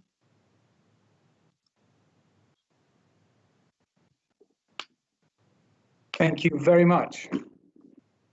Now, so actually at the moment talk should begin, but in the interest of having time for a discussion at the end, we will save questions that we have right now, and I'm sure there are a lot of them, and go straight to streaming the film. Thank you so much, Leah. Oh, no, thank you. Jeg tenkte, siden jeg på ferie i Telemark, rett og slett legge ut en liten videopresentasjon av det jeg hadde tenkt å bidra med i utstillingen Beyond Measure, som jo et fantastisk prosjekt og en veldig interessant kobling av ulike innspill altså det akademiske til det kunstneriske, og det hyggelig å få lov å være med på en sånn type fantastisk idé. Så mitt utgangspunkt dreier seg om på en måte telling, målstyring, betydning av det kvantitative i en akademisk sammenheng. Og det på en måte selvfølgelig tett opp til det jeg jobber med som professor i sosiologi. Både på en måte noe av det jeg forsker på, altså betydningen av systemer, strukturer, for hvordan vi greier å gjøre arbeid, hvordan vi samarbeider, hva slags type fellesskap vi er i stand til å utvikle kollegialt og på andre vis. Og så det også på en måte en sånn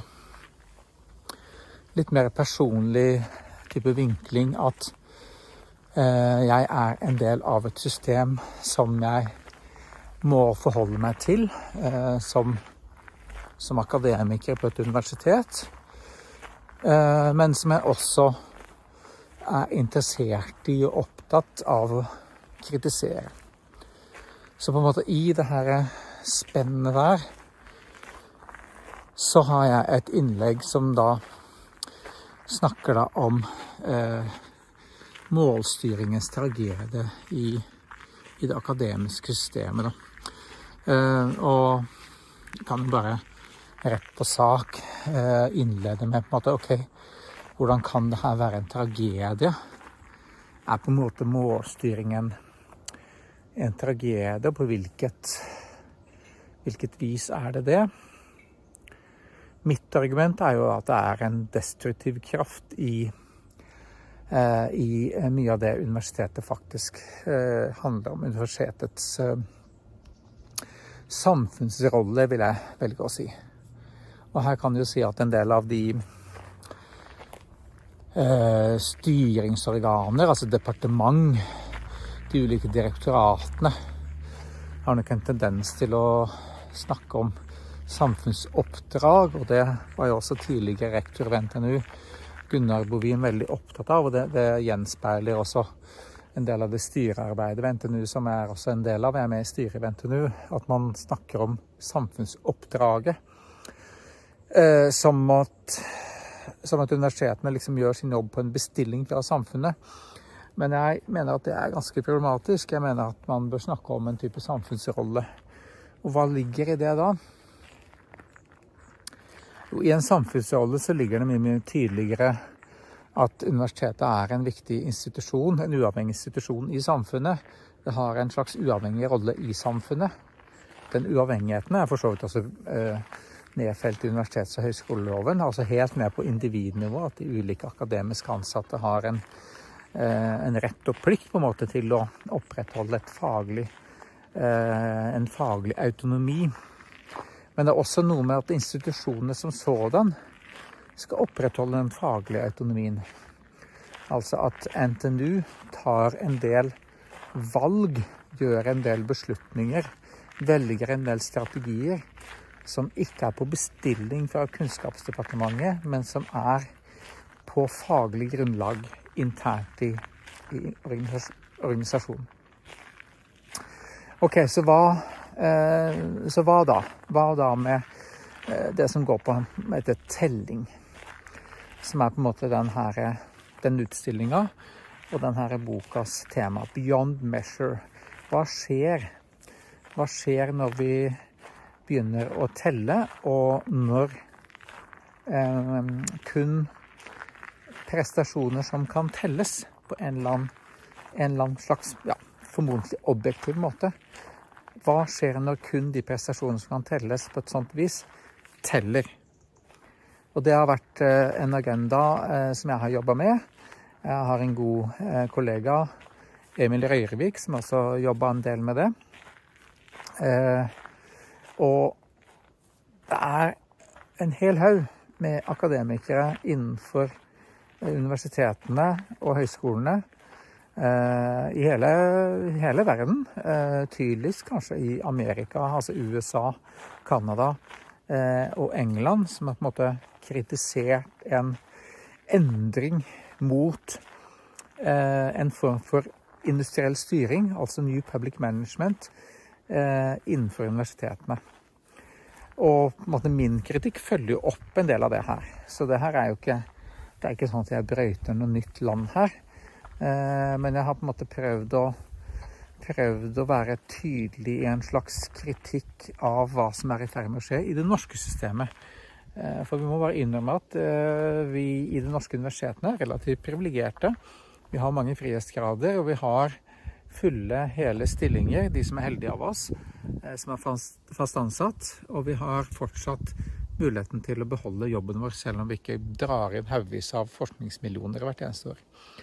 Så det er på en måte litt av utgangspunktet mitt, at vi ser en del kritikk som har vokst fram, særlig i USA og England, også stadig mer både i Sverige, Danmark og så videre. Og i Norge så har vi muligheten til å på en måte være litt sånn i forkant i vår kritikk, sånn at vi kanskje kan berge noe av det som på en måte fortsatt kan arbeides med ved universitetene, selv om det ikke telles. Universitetene har på en måte fire ulike sånn hovedoppgaver. De to tydeligste og på en måte liksom sånn dominerende, det er jo undervisning og forskning. Altså vi utdanner kandidater, og det er kanskje noe av det viktigste vi gjør. Det er der vi virkelig gjør en forskjell i samfunnet, vi utdanner kandidater. Det andre er at vi forsker. Og den forskningen den blir tydeliggjort via publikasjoner, via forskningsresultater, selvfølgelig nyvinninger innenfor det akademiske, innenfor det teoretiske, innenfor det metodiske og så videre. Men så er det på en måte to pilarer til som har... Den ene har vært stadig tydeligere, som går på innovasjon og knyttet eller rettet mot næringsutvikling. Og den siste som er formidling. Også for meg er viktig. Altså institusjonen, eller universitetet, høyskolen som institusjon, er en samfunnsaktør i den forstand at vi bidrar til en litt kunnskapsutvikling i samfunnet. Og jeg er opptatt av den formidlingen, den allmennformidlingen, som foregår for eksempel i mediene, altså via kronikker, debattinnlegg, deltakelse i mediene, radio, TV og så videre og så videre. Min gode kollega Arve Hjelseth og jeg kom med en bok tidligere i vår, som heter Innspill utspill, samfunnsforskeren som samfunnskritiker. Hvor vi er opptatt av å prøve å skissere hvordan en samfunnsforsker, en universitetsansatt for eksempel, som vi begge er, kan bidra til en samfunnsdebatt. Og da var vi ganske sånn fokusert på kronikker og kronikkplassen. Og det er på en måte en sånn mulig deltakelse.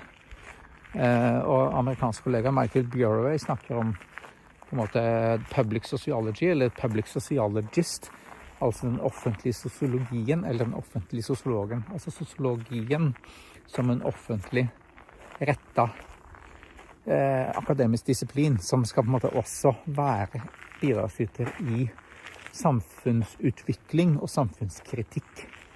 både sånn tekstlig, altså i kronikker, den sånne ting, men også som mer sånn aktiv aktør, altså i det som Michael Burry vil si in the community. Og litt av poenget her, grunnen til at jeg trekker frem det med formidling, er at nettopp det er noe som ikke telles ved universitetene. Det telles ikke ved universitetene, altså det vil si det gir ingen insentiver i de målesystemene vi har i dag. Og det at det ikke telles, det betyr at det ikke teller. Og det er litt av liksom poenget her i min artikkel i utstillingen Beyond Measurement. At, okay, det som ikke kan telles, risikerer å ikke telle når det gjelder karriereutvikling, når det gjelder muligheter for faste ansettelser osv. Når det gjelder å lykkes i akademiet, som blir et ganske strengt system. Så det er en sånn viktig sak der. Og på en måte mitt sånn store spørsmål er jo, ok, når jeg snakker om på en måte tellingens tragedie, så er jo det nettopp at vi er i ferd med å ødelegge universitetenes og høyskolenes samfunnsrolle ved å kun prioritere oppgaver som kan telles i et New Public Management styringssystem. Altså styringssystem hvor lederne setter opp noen type mål, altså hvor mye skal publiseres, hvor mange kandidater skal ut, altså via studiepoeng, hvor stor andel av studiepoengene skal være på de ulike nivåer, og ikke minst hvor stor andel av publikasjonspoengene skal være på en måte delt med internasjonale forskere, eller ikke-norske forskere. Så det er en viktig poeng her da.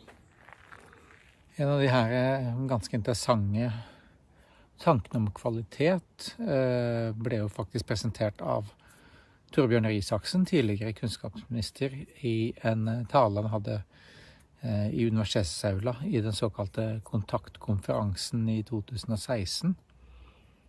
Da har han et litt annen type kvalitetssyn enn det som på en måte faktisk framstår i de reformene, hvor han selv også har vært en sentral aktør.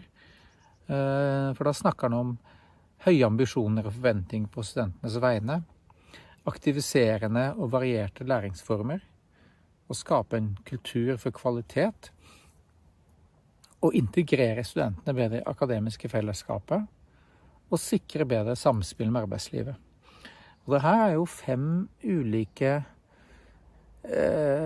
kriterier for kvalitet som er ganske annerledes enn det som preges innenfor en sånn New Public Management eller et målstyringssystem. Og jeg har kalt det her et slags på en måte prospektivt grunnlag for kvalitet, eller et prospektivt kvalitetssyn. Hvor man snakker om ambisjoner, man snakker om aktivitet og samarbeid, man snakker om nærhet, og man snakker om relevans for samfunnet eller demokrati, eventuelt arbeidslivet. Og det her fra Torbjørn Røe Isaksen, det synes jeg er ganske interessant som et alternativ til det kvalitetssynet, eller de kvalitetskriteriene som preger målstyring.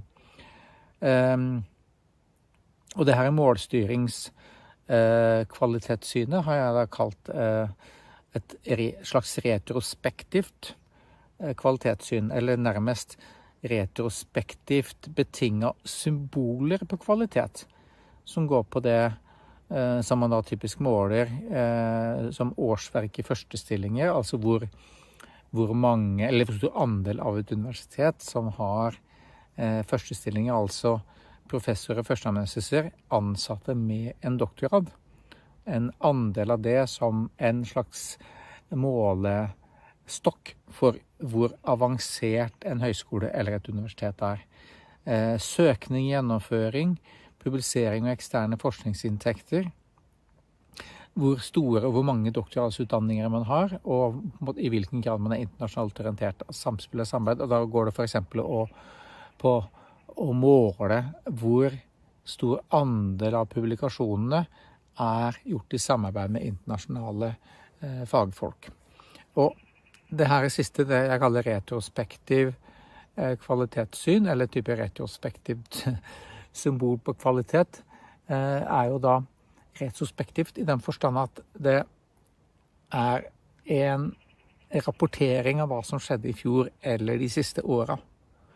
Altså man har et kvalitet som for eksempel et universitet eller en høyskole ut fra hva man gjorde i år, eller la det si gjennomsnittet 3 siste årene.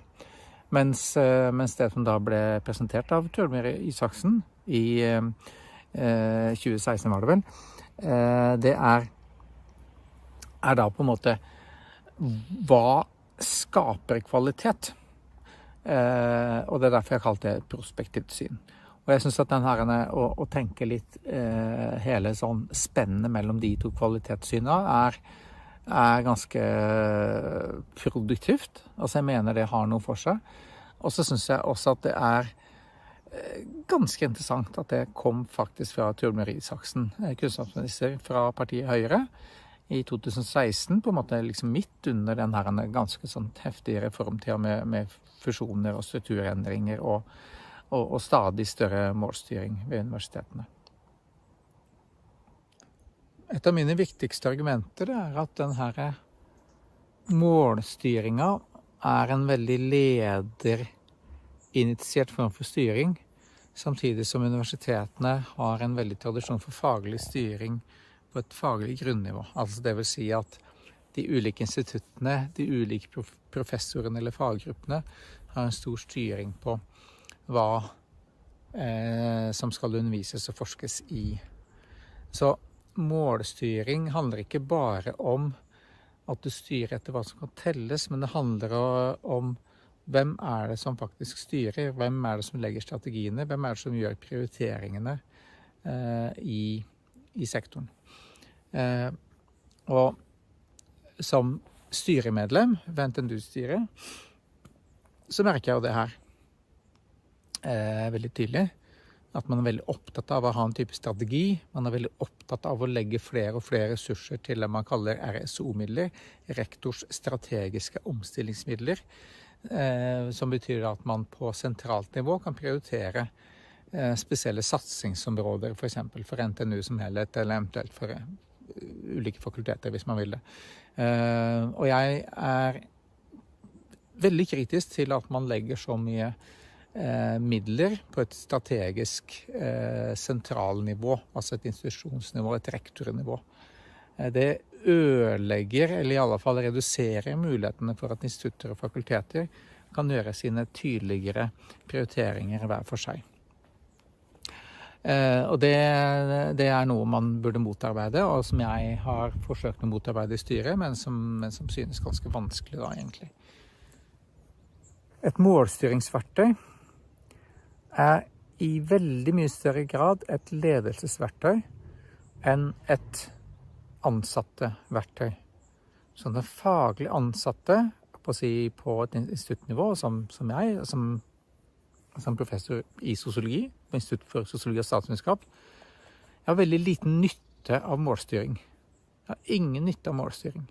Jeg har nytte av en faglig autonomi som gjør meg i stand til å ta noen gode faglige beslutninger, gjøre noen gode faglige valg sammen med mine studenter, hva de bør kunne skrive gode mastergradsoppgaver om, for eksempel. Og ha noen midler som gjør at jeg kan ta noen faglige beslutninger på hva fornuftig å forske på her og nå. Også som en samfunnsinstitusjon, hvordan kan sosiologien nå, i dag, bidra til å forstå og kritisere og i neste omgang utvikle og forbedre samfunnsformasjonen vår. Det på en måte den faglige prioriteringen som fort blir helt borte i en situasjon hvor kun det som kan telles, kommer til å telle. Og i Norge i dag så ser man at for eksempel Forskningsrådet har en veldig sånn programstyring, altså at det forskningstemaer som prioriteres av Forskningsrådet, og at det styrer forskningsinnsatsen tydeligere og tydeligere nedover i sektoren.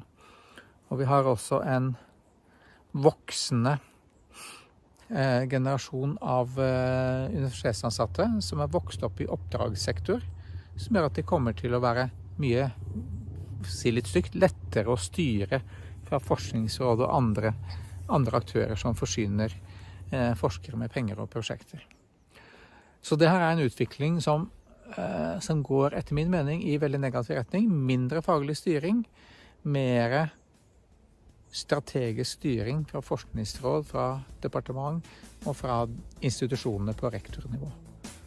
Det i ferd med å undergrave den faglige styringen vi har og har hatt i sektoren. Og Norge ligger fortsatt i en situasjon hvor det her noe vi kan redde ved å stå opp for den faglige styringen, men det begynner å haste.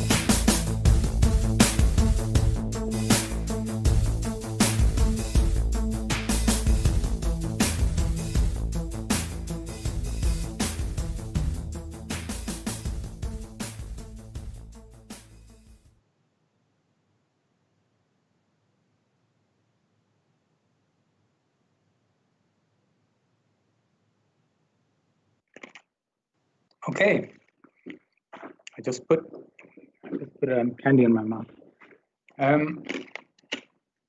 So, for those of you who don't speak Norwegian, that was a very very engaged talk about what happens to academia when only what can be counted counts, and what use does what used to, for example, sociology professors have for a kind of management of universities that's based on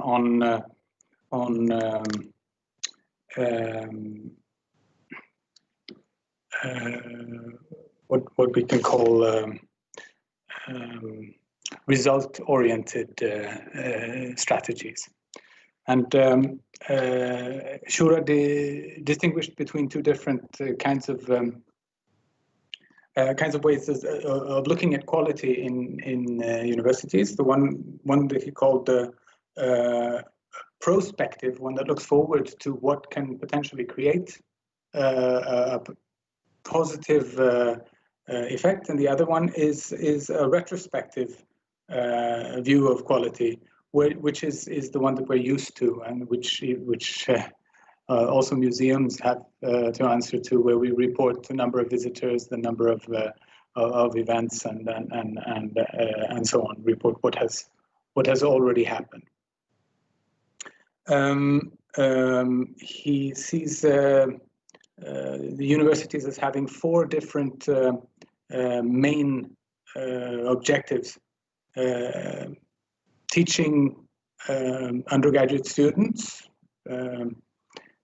research, innovation connected to, for example, companies and the private sector, and also the public sector, and then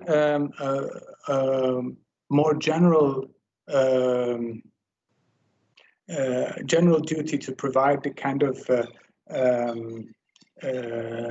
knowledge and debate in kind of, to be a motor for public debate in a society.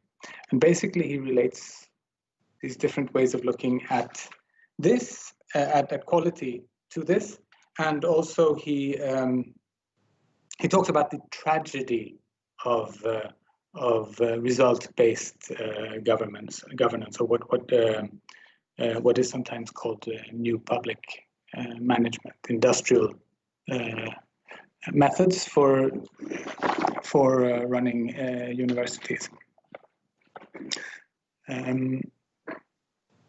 So we've had some interesting discussions going on in the chat, And YouTube, Leah, you've been involved. You've been involved in this. Do you have some? Could you tell us a little bit about what's been going back and forth in YouTube, because I can't see the chat.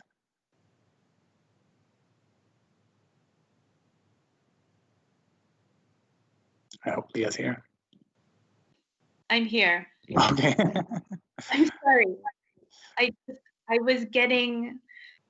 I've been listening. There's been this echo because I had the YouTube still open and I had the Microsoft Teams, and so I was hearing like everything twice, but with a 30-second delay. So I'm a little confused.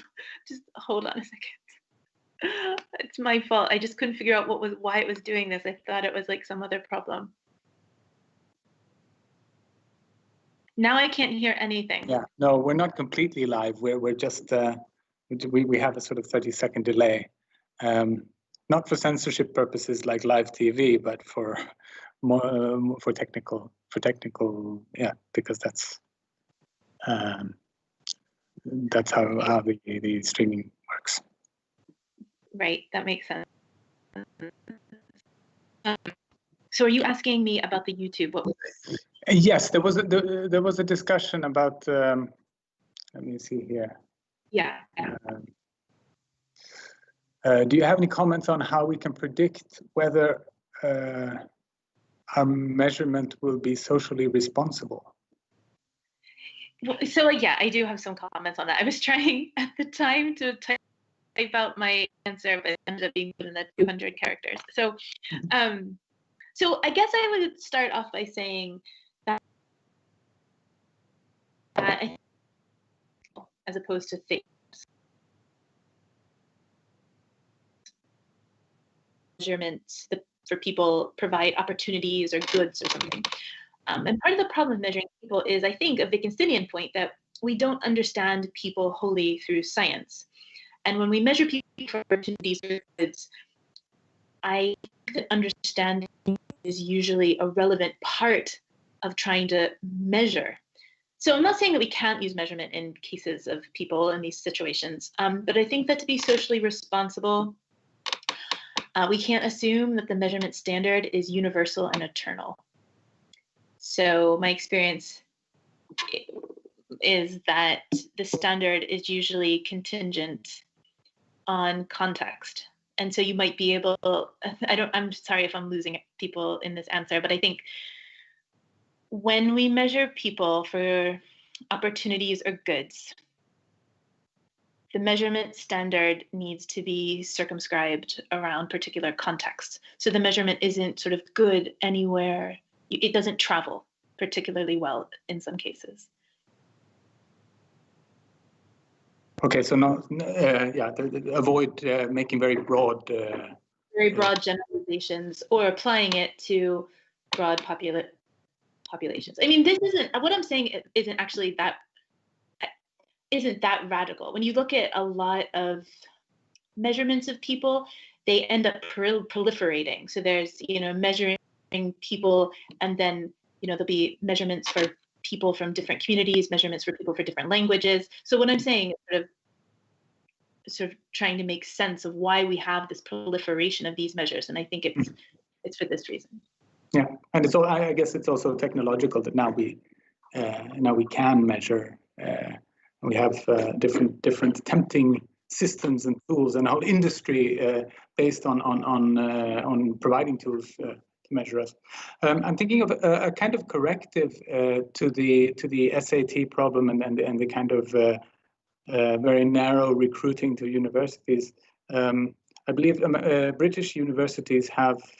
I mean, you do your A-level and you have an application, but there's also an interview. Sometimes. There's also interviews in the US sometimes. Okay. I got into Yale. I had an interview with them, but not everyone gets an interview. Okay. I don't exactly understand the decision process, but you can imagine they couldn't interview every single person that applied. So my understanding is that interviews are quite rare now in applications to universities. Oxford and Cambridge and Manchester interview, but most of the other universities I know don't. Yeah, that sounds right to me. Okay. Otherwise, that could be you could get at least a pinch of the imponderable into the decision. I think the whole admission process has a different feel to it now than it did 20 or 30 years ago. It's no longer primarily a selective process. Universities are competing with each other for the students, so they're recruiting rather than selecting.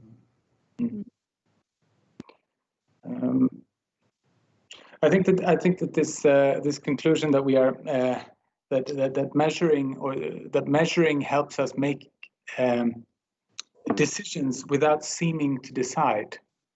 I mean, that's a pretty sinister scenario for well, how a state could be run, or what the use of measurement by those in power and by organizations and general use of measuring. I never thought about it that way, but yeah, I suppose you could, maybe in light of current political events, that's what it seems like. But I think you can also think about it as liberating. You know, that the burden of responsibility for these some like incredibly difficult choices. You know, science and technology will save us. You know, it's the science to build the measuring instruments, the technology to, establish them. And then we don't need to take on this burden, and it's cognitively complex and time consuming. I bet alternatively, yeah, these instruments then they almost seem to do the work on their own, and no one's responsible for them. I think that's problematic. Okay, I think we can continue this discussion maybe after Sophia's presentation, which will be the last of the solo presentations before we get into our general discussion, or a short discussion at the end of today's talk. So the subject of Sophia's talk is measuring the everyday, found science by analogy to found art.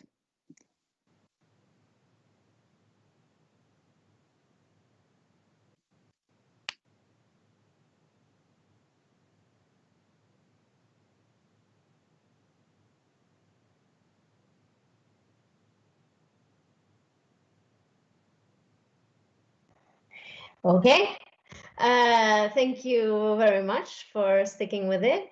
I'm afraid my talk is gonna be hard, so I'm gonna ask you to follow my reasoning through this. And my main claim today is, let me see.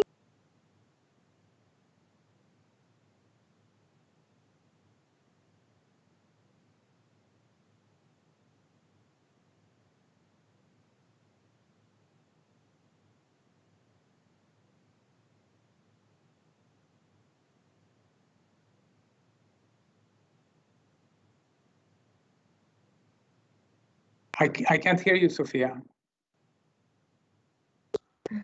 Neither can I. No, neither. Now? We can't hear you. Okay.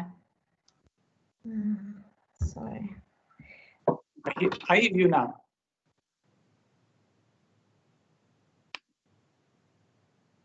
How about now? Yes. Okay, perfect. So let me just go back then, because yeah.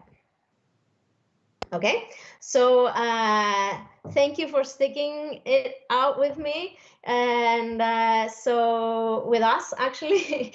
So I'm going to discuss my account of found science, which is defined by analogy to found art, as a way of thinking about measuring the everyday through art. So my main claim, general claim, is that actually art is quite useful as a way of thinking. And thinking through art practices can shine fresh light on also philosophical problems like that of measurement. So the title of our exhibition and also the volume contemplates this idea of going beyond measure, right? Indeed, we have discussed how different measures, indices, etc., are proliferating in styles of governance like new public management and the problems with that. But measurement is quite accepted in science. Indeed, it's almost definitive of science if we follow Nancy Cartwright's book, Capacities Under Measurement. But we might ask ourselves, okay, what is measurement? Like what's measurement? How do we meet it in our everyday lives? Here is an object I chose also because of our current pandemic. It's an object that we use to measure how hot our bodies are. And we can make claims like, oh, I'm hotter now than yesterday or less, or I am more hot now than my sister. So we use these instruments to measure something we, in everyday terms, we would call heat. But the philosophical question is, would these measurement operations really measure what they purport to measure? Would a thermometer really measure heat?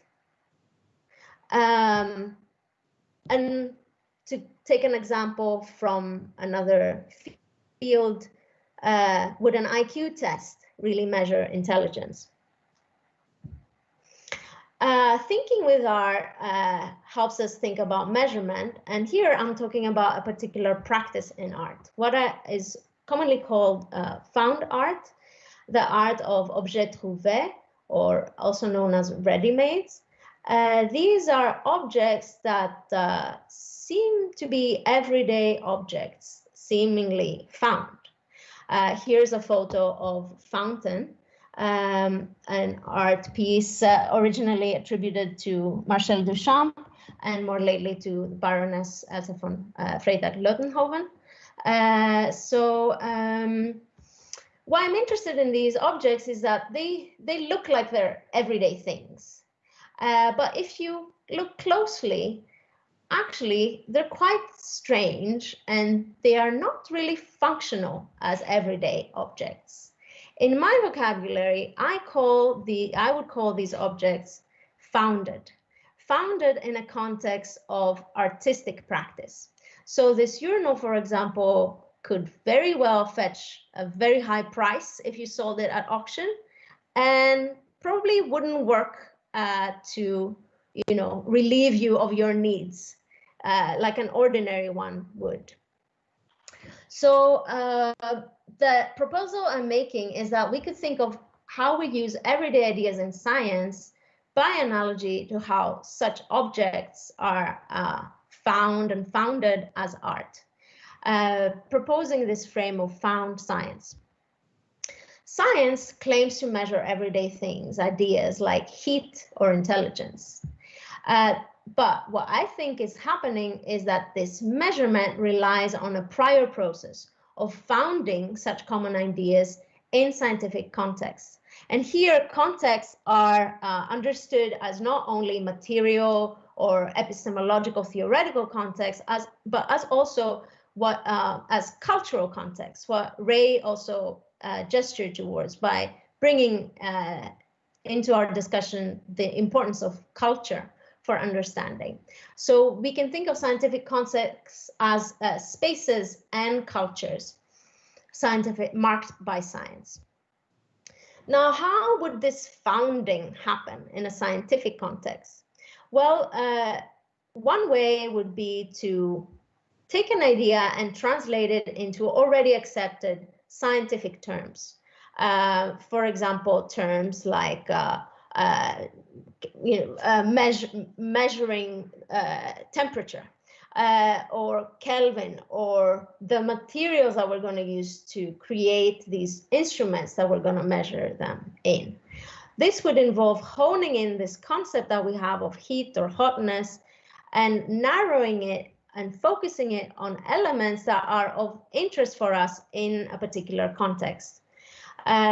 Sharing this idea with colleagues, writing about it, publishing about it, and doing all these, following accepted norms in these domains. We'll have some more examples in a little bit. And why would we be interested in telling this story, or why am I interested in telling this story? For me, a reason is to warrant against the notion that the everyday is a realm that naturally belongs to science. So seeing an everyday looking idea like intelligence in a science context would, I think, be subject to critical evaluation, raising similar types of questions as would a urinal in a museum space. So science, like art, is creative and should be held responsible for its creations. Okay, now let's go back to our philosophical problem. Does a thermometer really measure heat? Or does an IQ test really measure intelligence? How do we know? There are two broad philosophical positions on the nature of measurement. One approach is to treat a measurement method as definitive of the everyday idea in question. So for example, here we would have an IQ test and say, okay, an IQ test is a definition for intelligence. On the example of heat, using a thermometer would be one definition of heat. So what is happening when we're measuring is we are finding ways to define these concepts. The other approach is to assume that measurements are ways of finding out about actual real quantities that are, so to speak, already out there, independently of anyone measuring them. So in this frame of thinking about measurement, taking a temperature or an IQ test would be, if correct, one way to find out about this thing that a concept like heat or intelligence stands for in the world. Now, these positions are commonly called in philosophy nominalist and a realist position about measurement. So there's a variety of these positions, so I'm not going to go through all of them, but nominalist positions will treat measurement methods as definitive of an everyday idea, and realist positions will assume that these measurements are ways of finding out about quantities that are out there. Now, a couple of variations on nominalism are interesting. So one variation is called operationalism, and operationalism identifies the meaning of a concept, for example, heat or intelligence, with the operations used to measure it. So if you're an operationalist about measurement, you would think that actually measuring heat by using, for instance, a thermometer versus using an infrared camera would come up with different concepts, okay, of heat. And each particular way of measuring, right, would be a definition of its own concept of heat. Oh, sorry, that was a duplication. Now, this is a safe way to ensure that we are correct, right? So when we're measuring something, when we're measuring using a thermometer or infrared camera, and we're getting a result, we are getting a measure of this conception of heat. And we are, in a way, almost we're working with a tautology, a tautological way of thinking about measurement when we're being operationalist. What other concepts would we have to raise the question of whether what we're doing is correct or not? So these questions would, in a way, become nonsensical. So operationalism seems to counter this presumed interest, however, in science, in synthesizing knowledge obtained by different measurements. And this idea we have that science really wants to know its objects. There is, however, a more moderate position Okay, that is called conventionalism. Now, conventionalism posits that though a measure defines a concept, there are some principles for coordinating among these different measures that we're going to get of a concept. Now, still, if you're a conventionalist, you would admit that there is no fact of the matter regarding which of these measures to pick. But you would accept that there are conventions that we, as scientists, can follow to synthesize measures. So, for example, if we were interested in measuring intelligence, we could use a combination of IQ tests, observations, interviews, and so on. One challenge with this approach, however, is that convention becomes the authority on which our science operates, in contrast to the higher hopes of some, at least, that this authority be, for example, nature. So both versions of operationalism can seem to be rather lacking, given the aspirations we have of science. So then what about realism? Now, realism views measurements as a kind of activity that's aimed to discover the true value of a quantity, say of heat or intelligence, as we mentioned, and a realist will assume that this quantity already exists, independently of how we measure it. But of course, the question arises, on what grounds should this assumption rest? How can we know that these quantities are there, if not by measuring them? Now,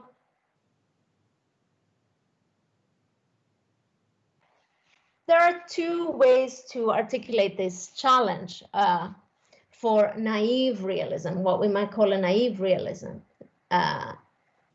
which would be the assumption that our measurements correspond straightforwardly to what ideas we have of these quantities. Now, one challenge, of course, is how science is practiced. So often both the ideas we start with and our attempts to measure these change. Maybe they correct each other, but surely not in some stable correspondence. Further, if our way of knowing the world scientifically is via measurement, and this proposition is especially compelling in the case of entities that would be otherwise unobservable, like, for example, entities in particle physics, then how are we to know that we are not wrong?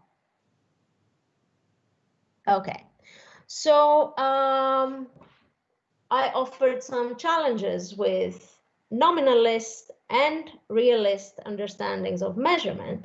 And here comes my disclaimer. I'm not going to claim that art solves this problem, okay?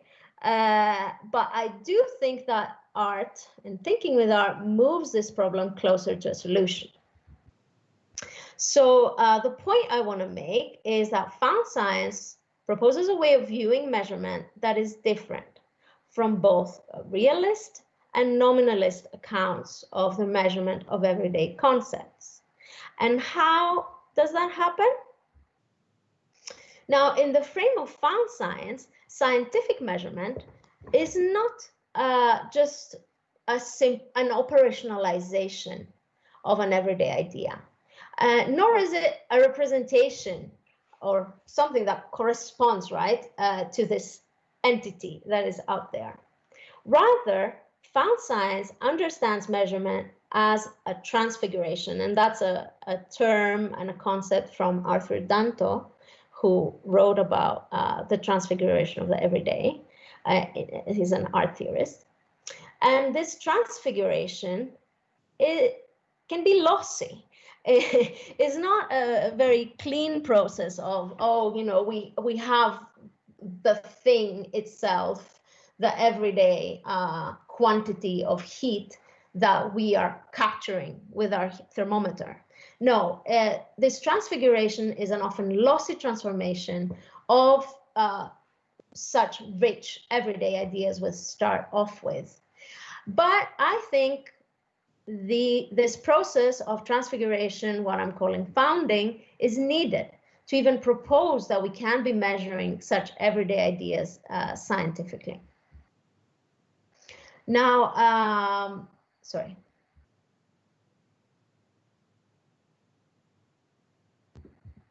So found science posits that some everyday ideas can become scientifically measurable, if and only if they are transfigured appropriately or founded in a scientific context. According to this view, then, and this is the difference, it would be premature to call oneself a realist or a nominalist once it comes to measuring everyday ideas like heat or intelligence. It is actually not the case that we get to measure everyday ideas in their full complexity in science at all. At least this is the claim. Now, okay, I'm talking about this founding and finding these ideas as, you know, available everyday things like intelligence, oh, you're smart, you're dumb, oh, this is hot, this is cold, and then how we might be transfiguring them, installing them in our scientific practices. And one might say, okay, Sophia, but I mean, how come nobody's ever talked about this really? Like, what are these founded concepts you're making up? Now, I think that this founding is actually really, it sounds strange, but I think it happens almost tacitly when you're a scientist, when you're a professional scientist. And I'll give you an example with temperature. For example, if we consider a physicist, are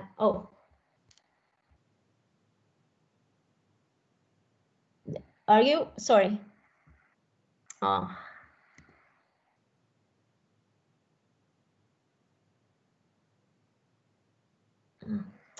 Sorry, I just realized you might be actually watching the draft view, and maybe that's not the nicest view to be watching.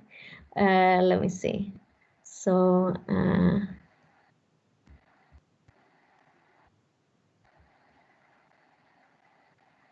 okay, so here we are. Yeah, okay, so so then we have here a physicist, for instance, and a nurse, and they're both interested in measuring heat, how hot things are, and so in this case, the temperature of a body versus the temperature of a liquid, superconducting. This is high temperature superconductivity pictured on the left, and here is a male nurse taking a temperature. So my claim is that even if we think that these professionals both are interested in measuring heat and both think that what they're doing is measuring a real quantity that is called heat with, you know, actual properties, they would still be operating with different founded concepts of heat in this in their practices. And to turn to the example of intelligence, how would we study the idea of intelligence scientifically? We might have developed IQ tests within psychology to approximate what we in English call intelligence. But of course, we know that different cultures might have different modes of understanding intelligence. It might be hard to use such tests with people or populations who have not been trained to take standardized tests, for example. We might see a limitation if we want to, for example, talk about the intelligence of non-humans. What would we say that non-humans like primates are not intelligent because they would not be able to take have a high score on an IQ test. So what happens here again, I would say, is that these concepts and everyday ideas can become founded to approximate the interests and the uses of scientists in specific fields. So this is for an example of one understanding of intelligence in primatology. And here the scientists are mentioning social learning, to use extractive foraging and tactical deception as means of understanding intelligence among primates. Now, and that would be an example of intelligence founded or fitted to understanding the lives of primates. And here I'm probably talking about theoretical understanding to refer back to Ray's talk. Now, the point then is that the ordinary concept would not be what gets measured at all once we measure a so-labeled everyday or common or ordinary idea in science. And again, what results from this process need not be real, but is not ordinary, right? So thinking with art in the way that I propose here shows that we need not be committed to the nominalist nor the realist position about measuring everyday concepts. However, once these ideas are founded in a science, then we can pose these questions, but not before. Now, why is this any better? Does this actually help in any way? So we were faced with deciding between multiple measures for some ordinary concept, say an IQ test or an interview or an observation, and found science posits we have multiple non-ordinary founded concepts to consider. And then we would have possibly multiple measures for each of these concepts. Now, is this proliferation at all an improvement? So, right, so if we have the idea of intelligence, we have founded concepts for human intelligence, maybe cognitive intelligence versus emotional intelligence versus other modes of being interested in intelligence, perhaps with different subfields in these domains of work. And then we would have to consider how to measure each of these founded concepts of intelligence and debate among these measures. Now, why do I think this is an improvement? Because this pluralism is guided by existing founding practices and interests. So it's not some arbitrary multiplication of questions, but what I think is a target-specific articulation that occurs according to existing norms and interests and gives us a way to grasp or to try and kind of pick apart this process of coming up with new ideas in science. And we could find out about some of these ideas as real or not. But of course, what we would be finding out about as real would not be any general claim that we would be able to make about intelligence in general, right? For anyone in any context, and you know, certainty is another question, but yes. So so coming back to our original questions, how do we answer these questions now after my mini proposal? Does a thermometer really measure heat?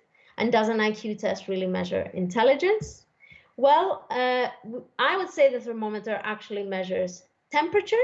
And temperature, if you read the work of Ha-Seok Chang, it's a very interesting book about the development of the concept of temperature.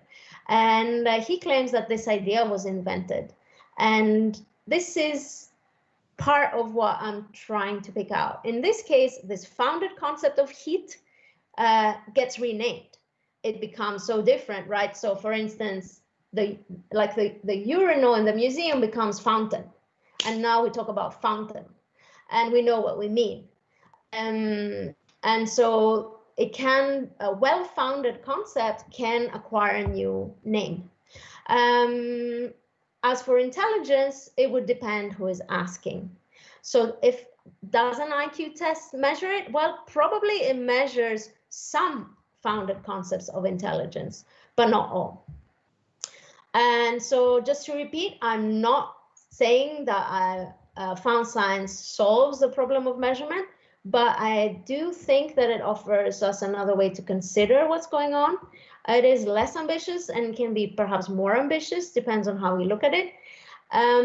It's less ambitious if you are a naive realist, or maybe even a realist, but scientific concepts are laden with theory and interest, and they are subject to revision.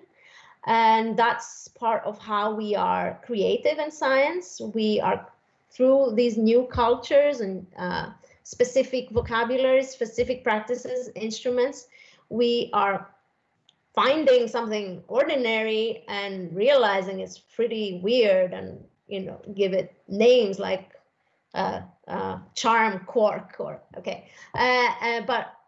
and in this picture, though, science, as much as nature, can take credit for such imagination and artistry, and also stand accountable for such decisions and choices that are made in coming up with these concepts. Okay, so thank you. Thank you especially Johan, Leah also gave me feedback, Emily, Axel, and Ray, and also Øyvind for making this happen. And this is my email if you want to ask me more. I apologize for all the technical glitches, and at least the dog didn't bark. Okay. Yes. So I stop sharing 1 minute. Okay, I have some. So we have 10 minutes till the museum closes. And I have a question. I have a question regarding found science, and I see a kind of parallel to what Emily talked about as intuition, and the attempt to find appropriate vehicles to communicate one's intuitions. Would you agree, Emily? Or I'm sorry, because I sometimes it cuts out, so I'm not hearing you very well. I gathered that there was a question about intuition. Yes. Sorry, could you repeat? I'm sorry. Yes, I know the process of founding that Sophia is describing sounds a little bit like the process you were describing, that Bergson was looking for vehicles to communicate intuitions. Right.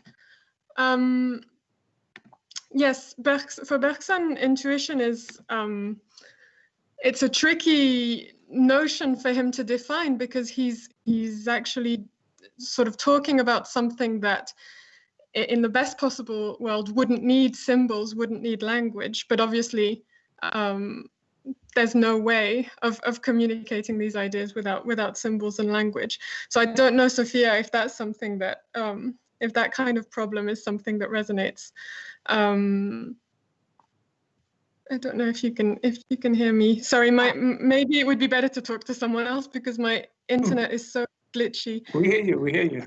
Okay, good. I think it's interesting. I think probably there is intuition at play also, right? At least if we follow such accounts as Fox Keller, on the feeling for the organism, her account of Barbara McClintock's engagement with corn. So there is a ways of knowing that are already at play. I think what I'm referring to as founding uses that, but it's actually, I think, it's a process that is also social and technical and political. Mm-hmm. So I'm not sure whether intuition is political for Bergson, for example, or if that can be a critique, right, for such kind of holist, re-enchanted modes of thinking about science historically, that that has been a critique. For instance, they made themselves available to Nazi ideologies and appropriation and by political programs that wanted to use affect in a way, to use kind of feminist term, like the politics of affect, to bring in kind of these tendencies to block, for instance, reason, deliberation, democracy, whatever we want to call it. Sorry, I talked a lot. Okay, I'm just looking now for some. Can I ask a question? From Oh, sorry. I have a question. It's both. Sorry, yeah. Go ahead. Ray, was that you that okay. had? You can go ahead. Okay. My question, Sophia, was this: until you got to your solution to the problem, in the first half of your talk, you tended to assume that whether we're a realist or a nominalist or an operationalist, we are such across the board. And I kept thinking, well, with regard to your two examples, I would tend to be a realist about what thermometers measure, because I think heat is real and I think thermometers measure it. I would be a non-realist about what intelligence tests measure, not because I don't think there's such a thing as intelligence, but I don't think intelligent tests test it. And likewise, with regard to research excellence, I think there is such a thing as research excellence, but I don't think it can be measured by the research excellence framework. So it seems to me that we would all, I think, take different positions on the relation between a form of measurement and what it measures, case by case. Okay.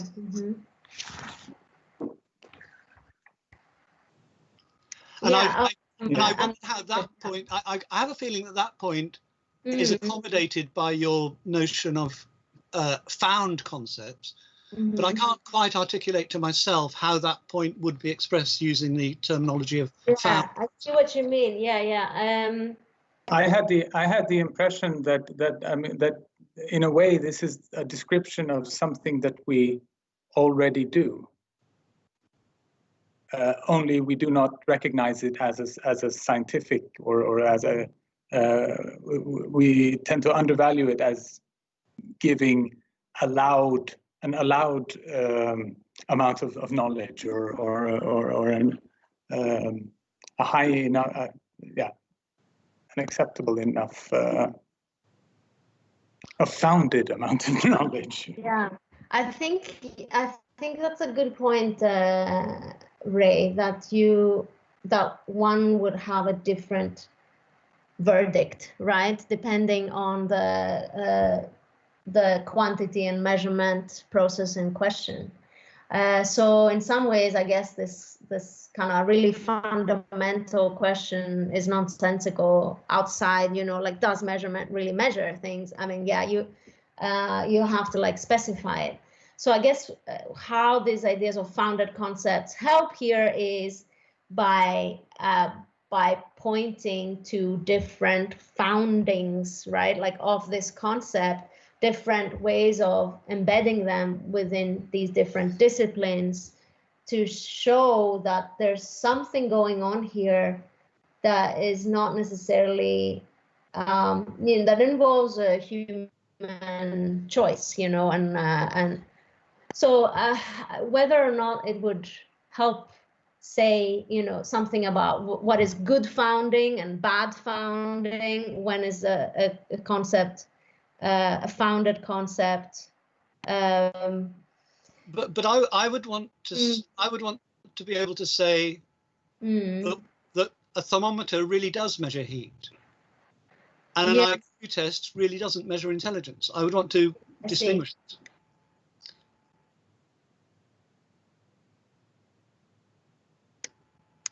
I would say that a thermometer, I mean, yes, it measures heat, but it measures heat you can understand in perhaps many ways, more ways than temperature. So the idea is that the thermometer, if we are being precise, we want to say it measures heat, and it does measure a kind of heat or a type or a particular, articulation, honing in, narrowing in of this idea of heat that we now call temperature, if you see what I mean. Oh, yes, sure. So in the case of intelligence tests and IQs, one might say, yeah, like one indication is, of course, we still call this intelligence, right? So when we go to the social scientists, they don't say, oh, you know, you have 160 IQ, you know, you are a pink flamingo. I don't mean, you know, they don't characterize you as, I don't know, cognitive. Maybe there is a concept, and psychologists who are listening to us now can tell me what that would be. But perhaps that's something to do, I think. I mean, if I'm being very, I think social sciences are in a difficult position in general, because these everyday ideas that social scientists are interested in. Sophia, we're running out of time, and Leah wants to ask some questions. Yeah. Okay. So I have some questions from the chat. Ray. Are we're having a question from Leah now, yeah? Yes. I'm going to turn off my camera because it seems that she has problems with this question, but also could talk. Okay, so I just want to say first, I really love the way that founded concepts offer this, you know, alternative to the nominalism realism debate, which I think has just had such a stranglehold on questions of measurement for a really long time. Now, I've got a bunch of questions, but I'm just going to ask one that I hope is quick. So, I think that this idea of founded concepts is saying more than this, but I want to know how it's saying more. So, you know that when you measure something, you have to kind of tame that thing that you want to measure, the thing, whether you think it's a real thing or not a real thing. You can't just measure it in all of its idiosyncratic like dimensions. So scientists have to tame these things in certain ways. So kind of like modeling, we have to, you know, get rid of certain things, we have to focus on others. And so I guess I just want to know quickly how founded concepts is not just like analogous to modeling. Or is it analogous to modeling? It's just like, you know, you're just like taking certain things and ignoring others to tame the concept so that it's useful to science.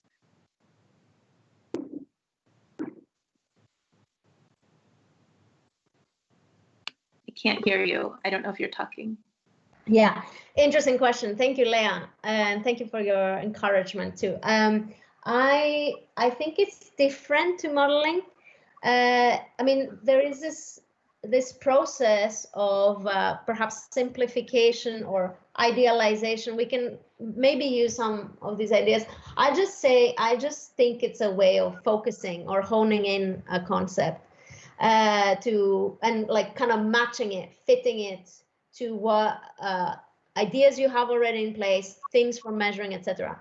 So I think it's disanalogous to modeling if I understand it as an epistemological process. So I don't think founding is just about kind of making things easier to think about, but it's actually a practical, socially kind of optimizing move, you know. So it's speaking walking the walk and talking the talk, and, you know, doing the gestures of that culture. So maybe we can think of epistemic cultures also, you know, in some ways as, you know, and in that way, like you could make a bridge between like founding and modeling in that way. But that's a good question. So similar, but a little bit different. I think it's not modeling exactly. First of all, I mean, modeling is quite conscious usually. Like you wouldn't. I don't know if we do tacit models of things, but founding, I think, happens is more kind of distributed, and again, and I would say. But I have to think about it. Thank you. We can talk about it more. I want to, before we shut. I mean, we could talk all night. I know. But before we shut down for today, I want to get one more question. There's quite a long question from Philip Latin Jackson. Okay. the chat. He says, so how do we ensure our well-intentioned measurements research aren't abused or generalized by the media for-profit consulting firms, etc.? That is, can giving seemingly generalizable answers ever be moral in a society system where it's bound to be abused? For Sophia, so it's the understanding that while measurements are allowed for now to define a thing, things are not made for measuring, and our measurement is independent of the thing.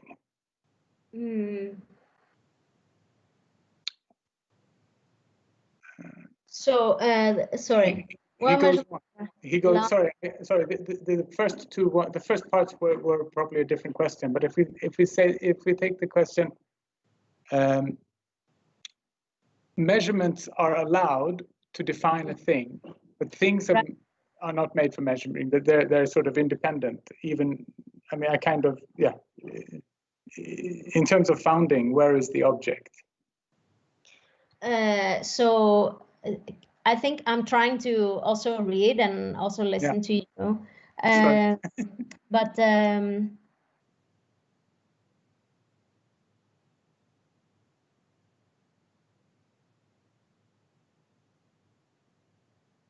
so was his question, you think, that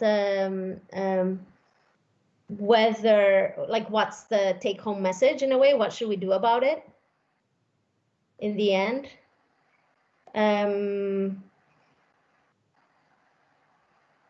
Yes, right. So what should we do about it? He says. So I think my answer to it, and also connecting to this idea of how might we be wary of abuse, I think, well, one of the outcomes of this approach is to become a bit more modest as scientists about what we think we can measure scientifically. And then, so it aligns with Ray's discussion of Wittgenstein and also Emily's discussion, but from another angle. Yeah, I think it's a nice, it's nice because we are already way over time. I think it's a nice note to end at least the public part of this discussion on that. So the scope of these, the theoretical understanding we can get on the world is, about through very interesting, creative processes.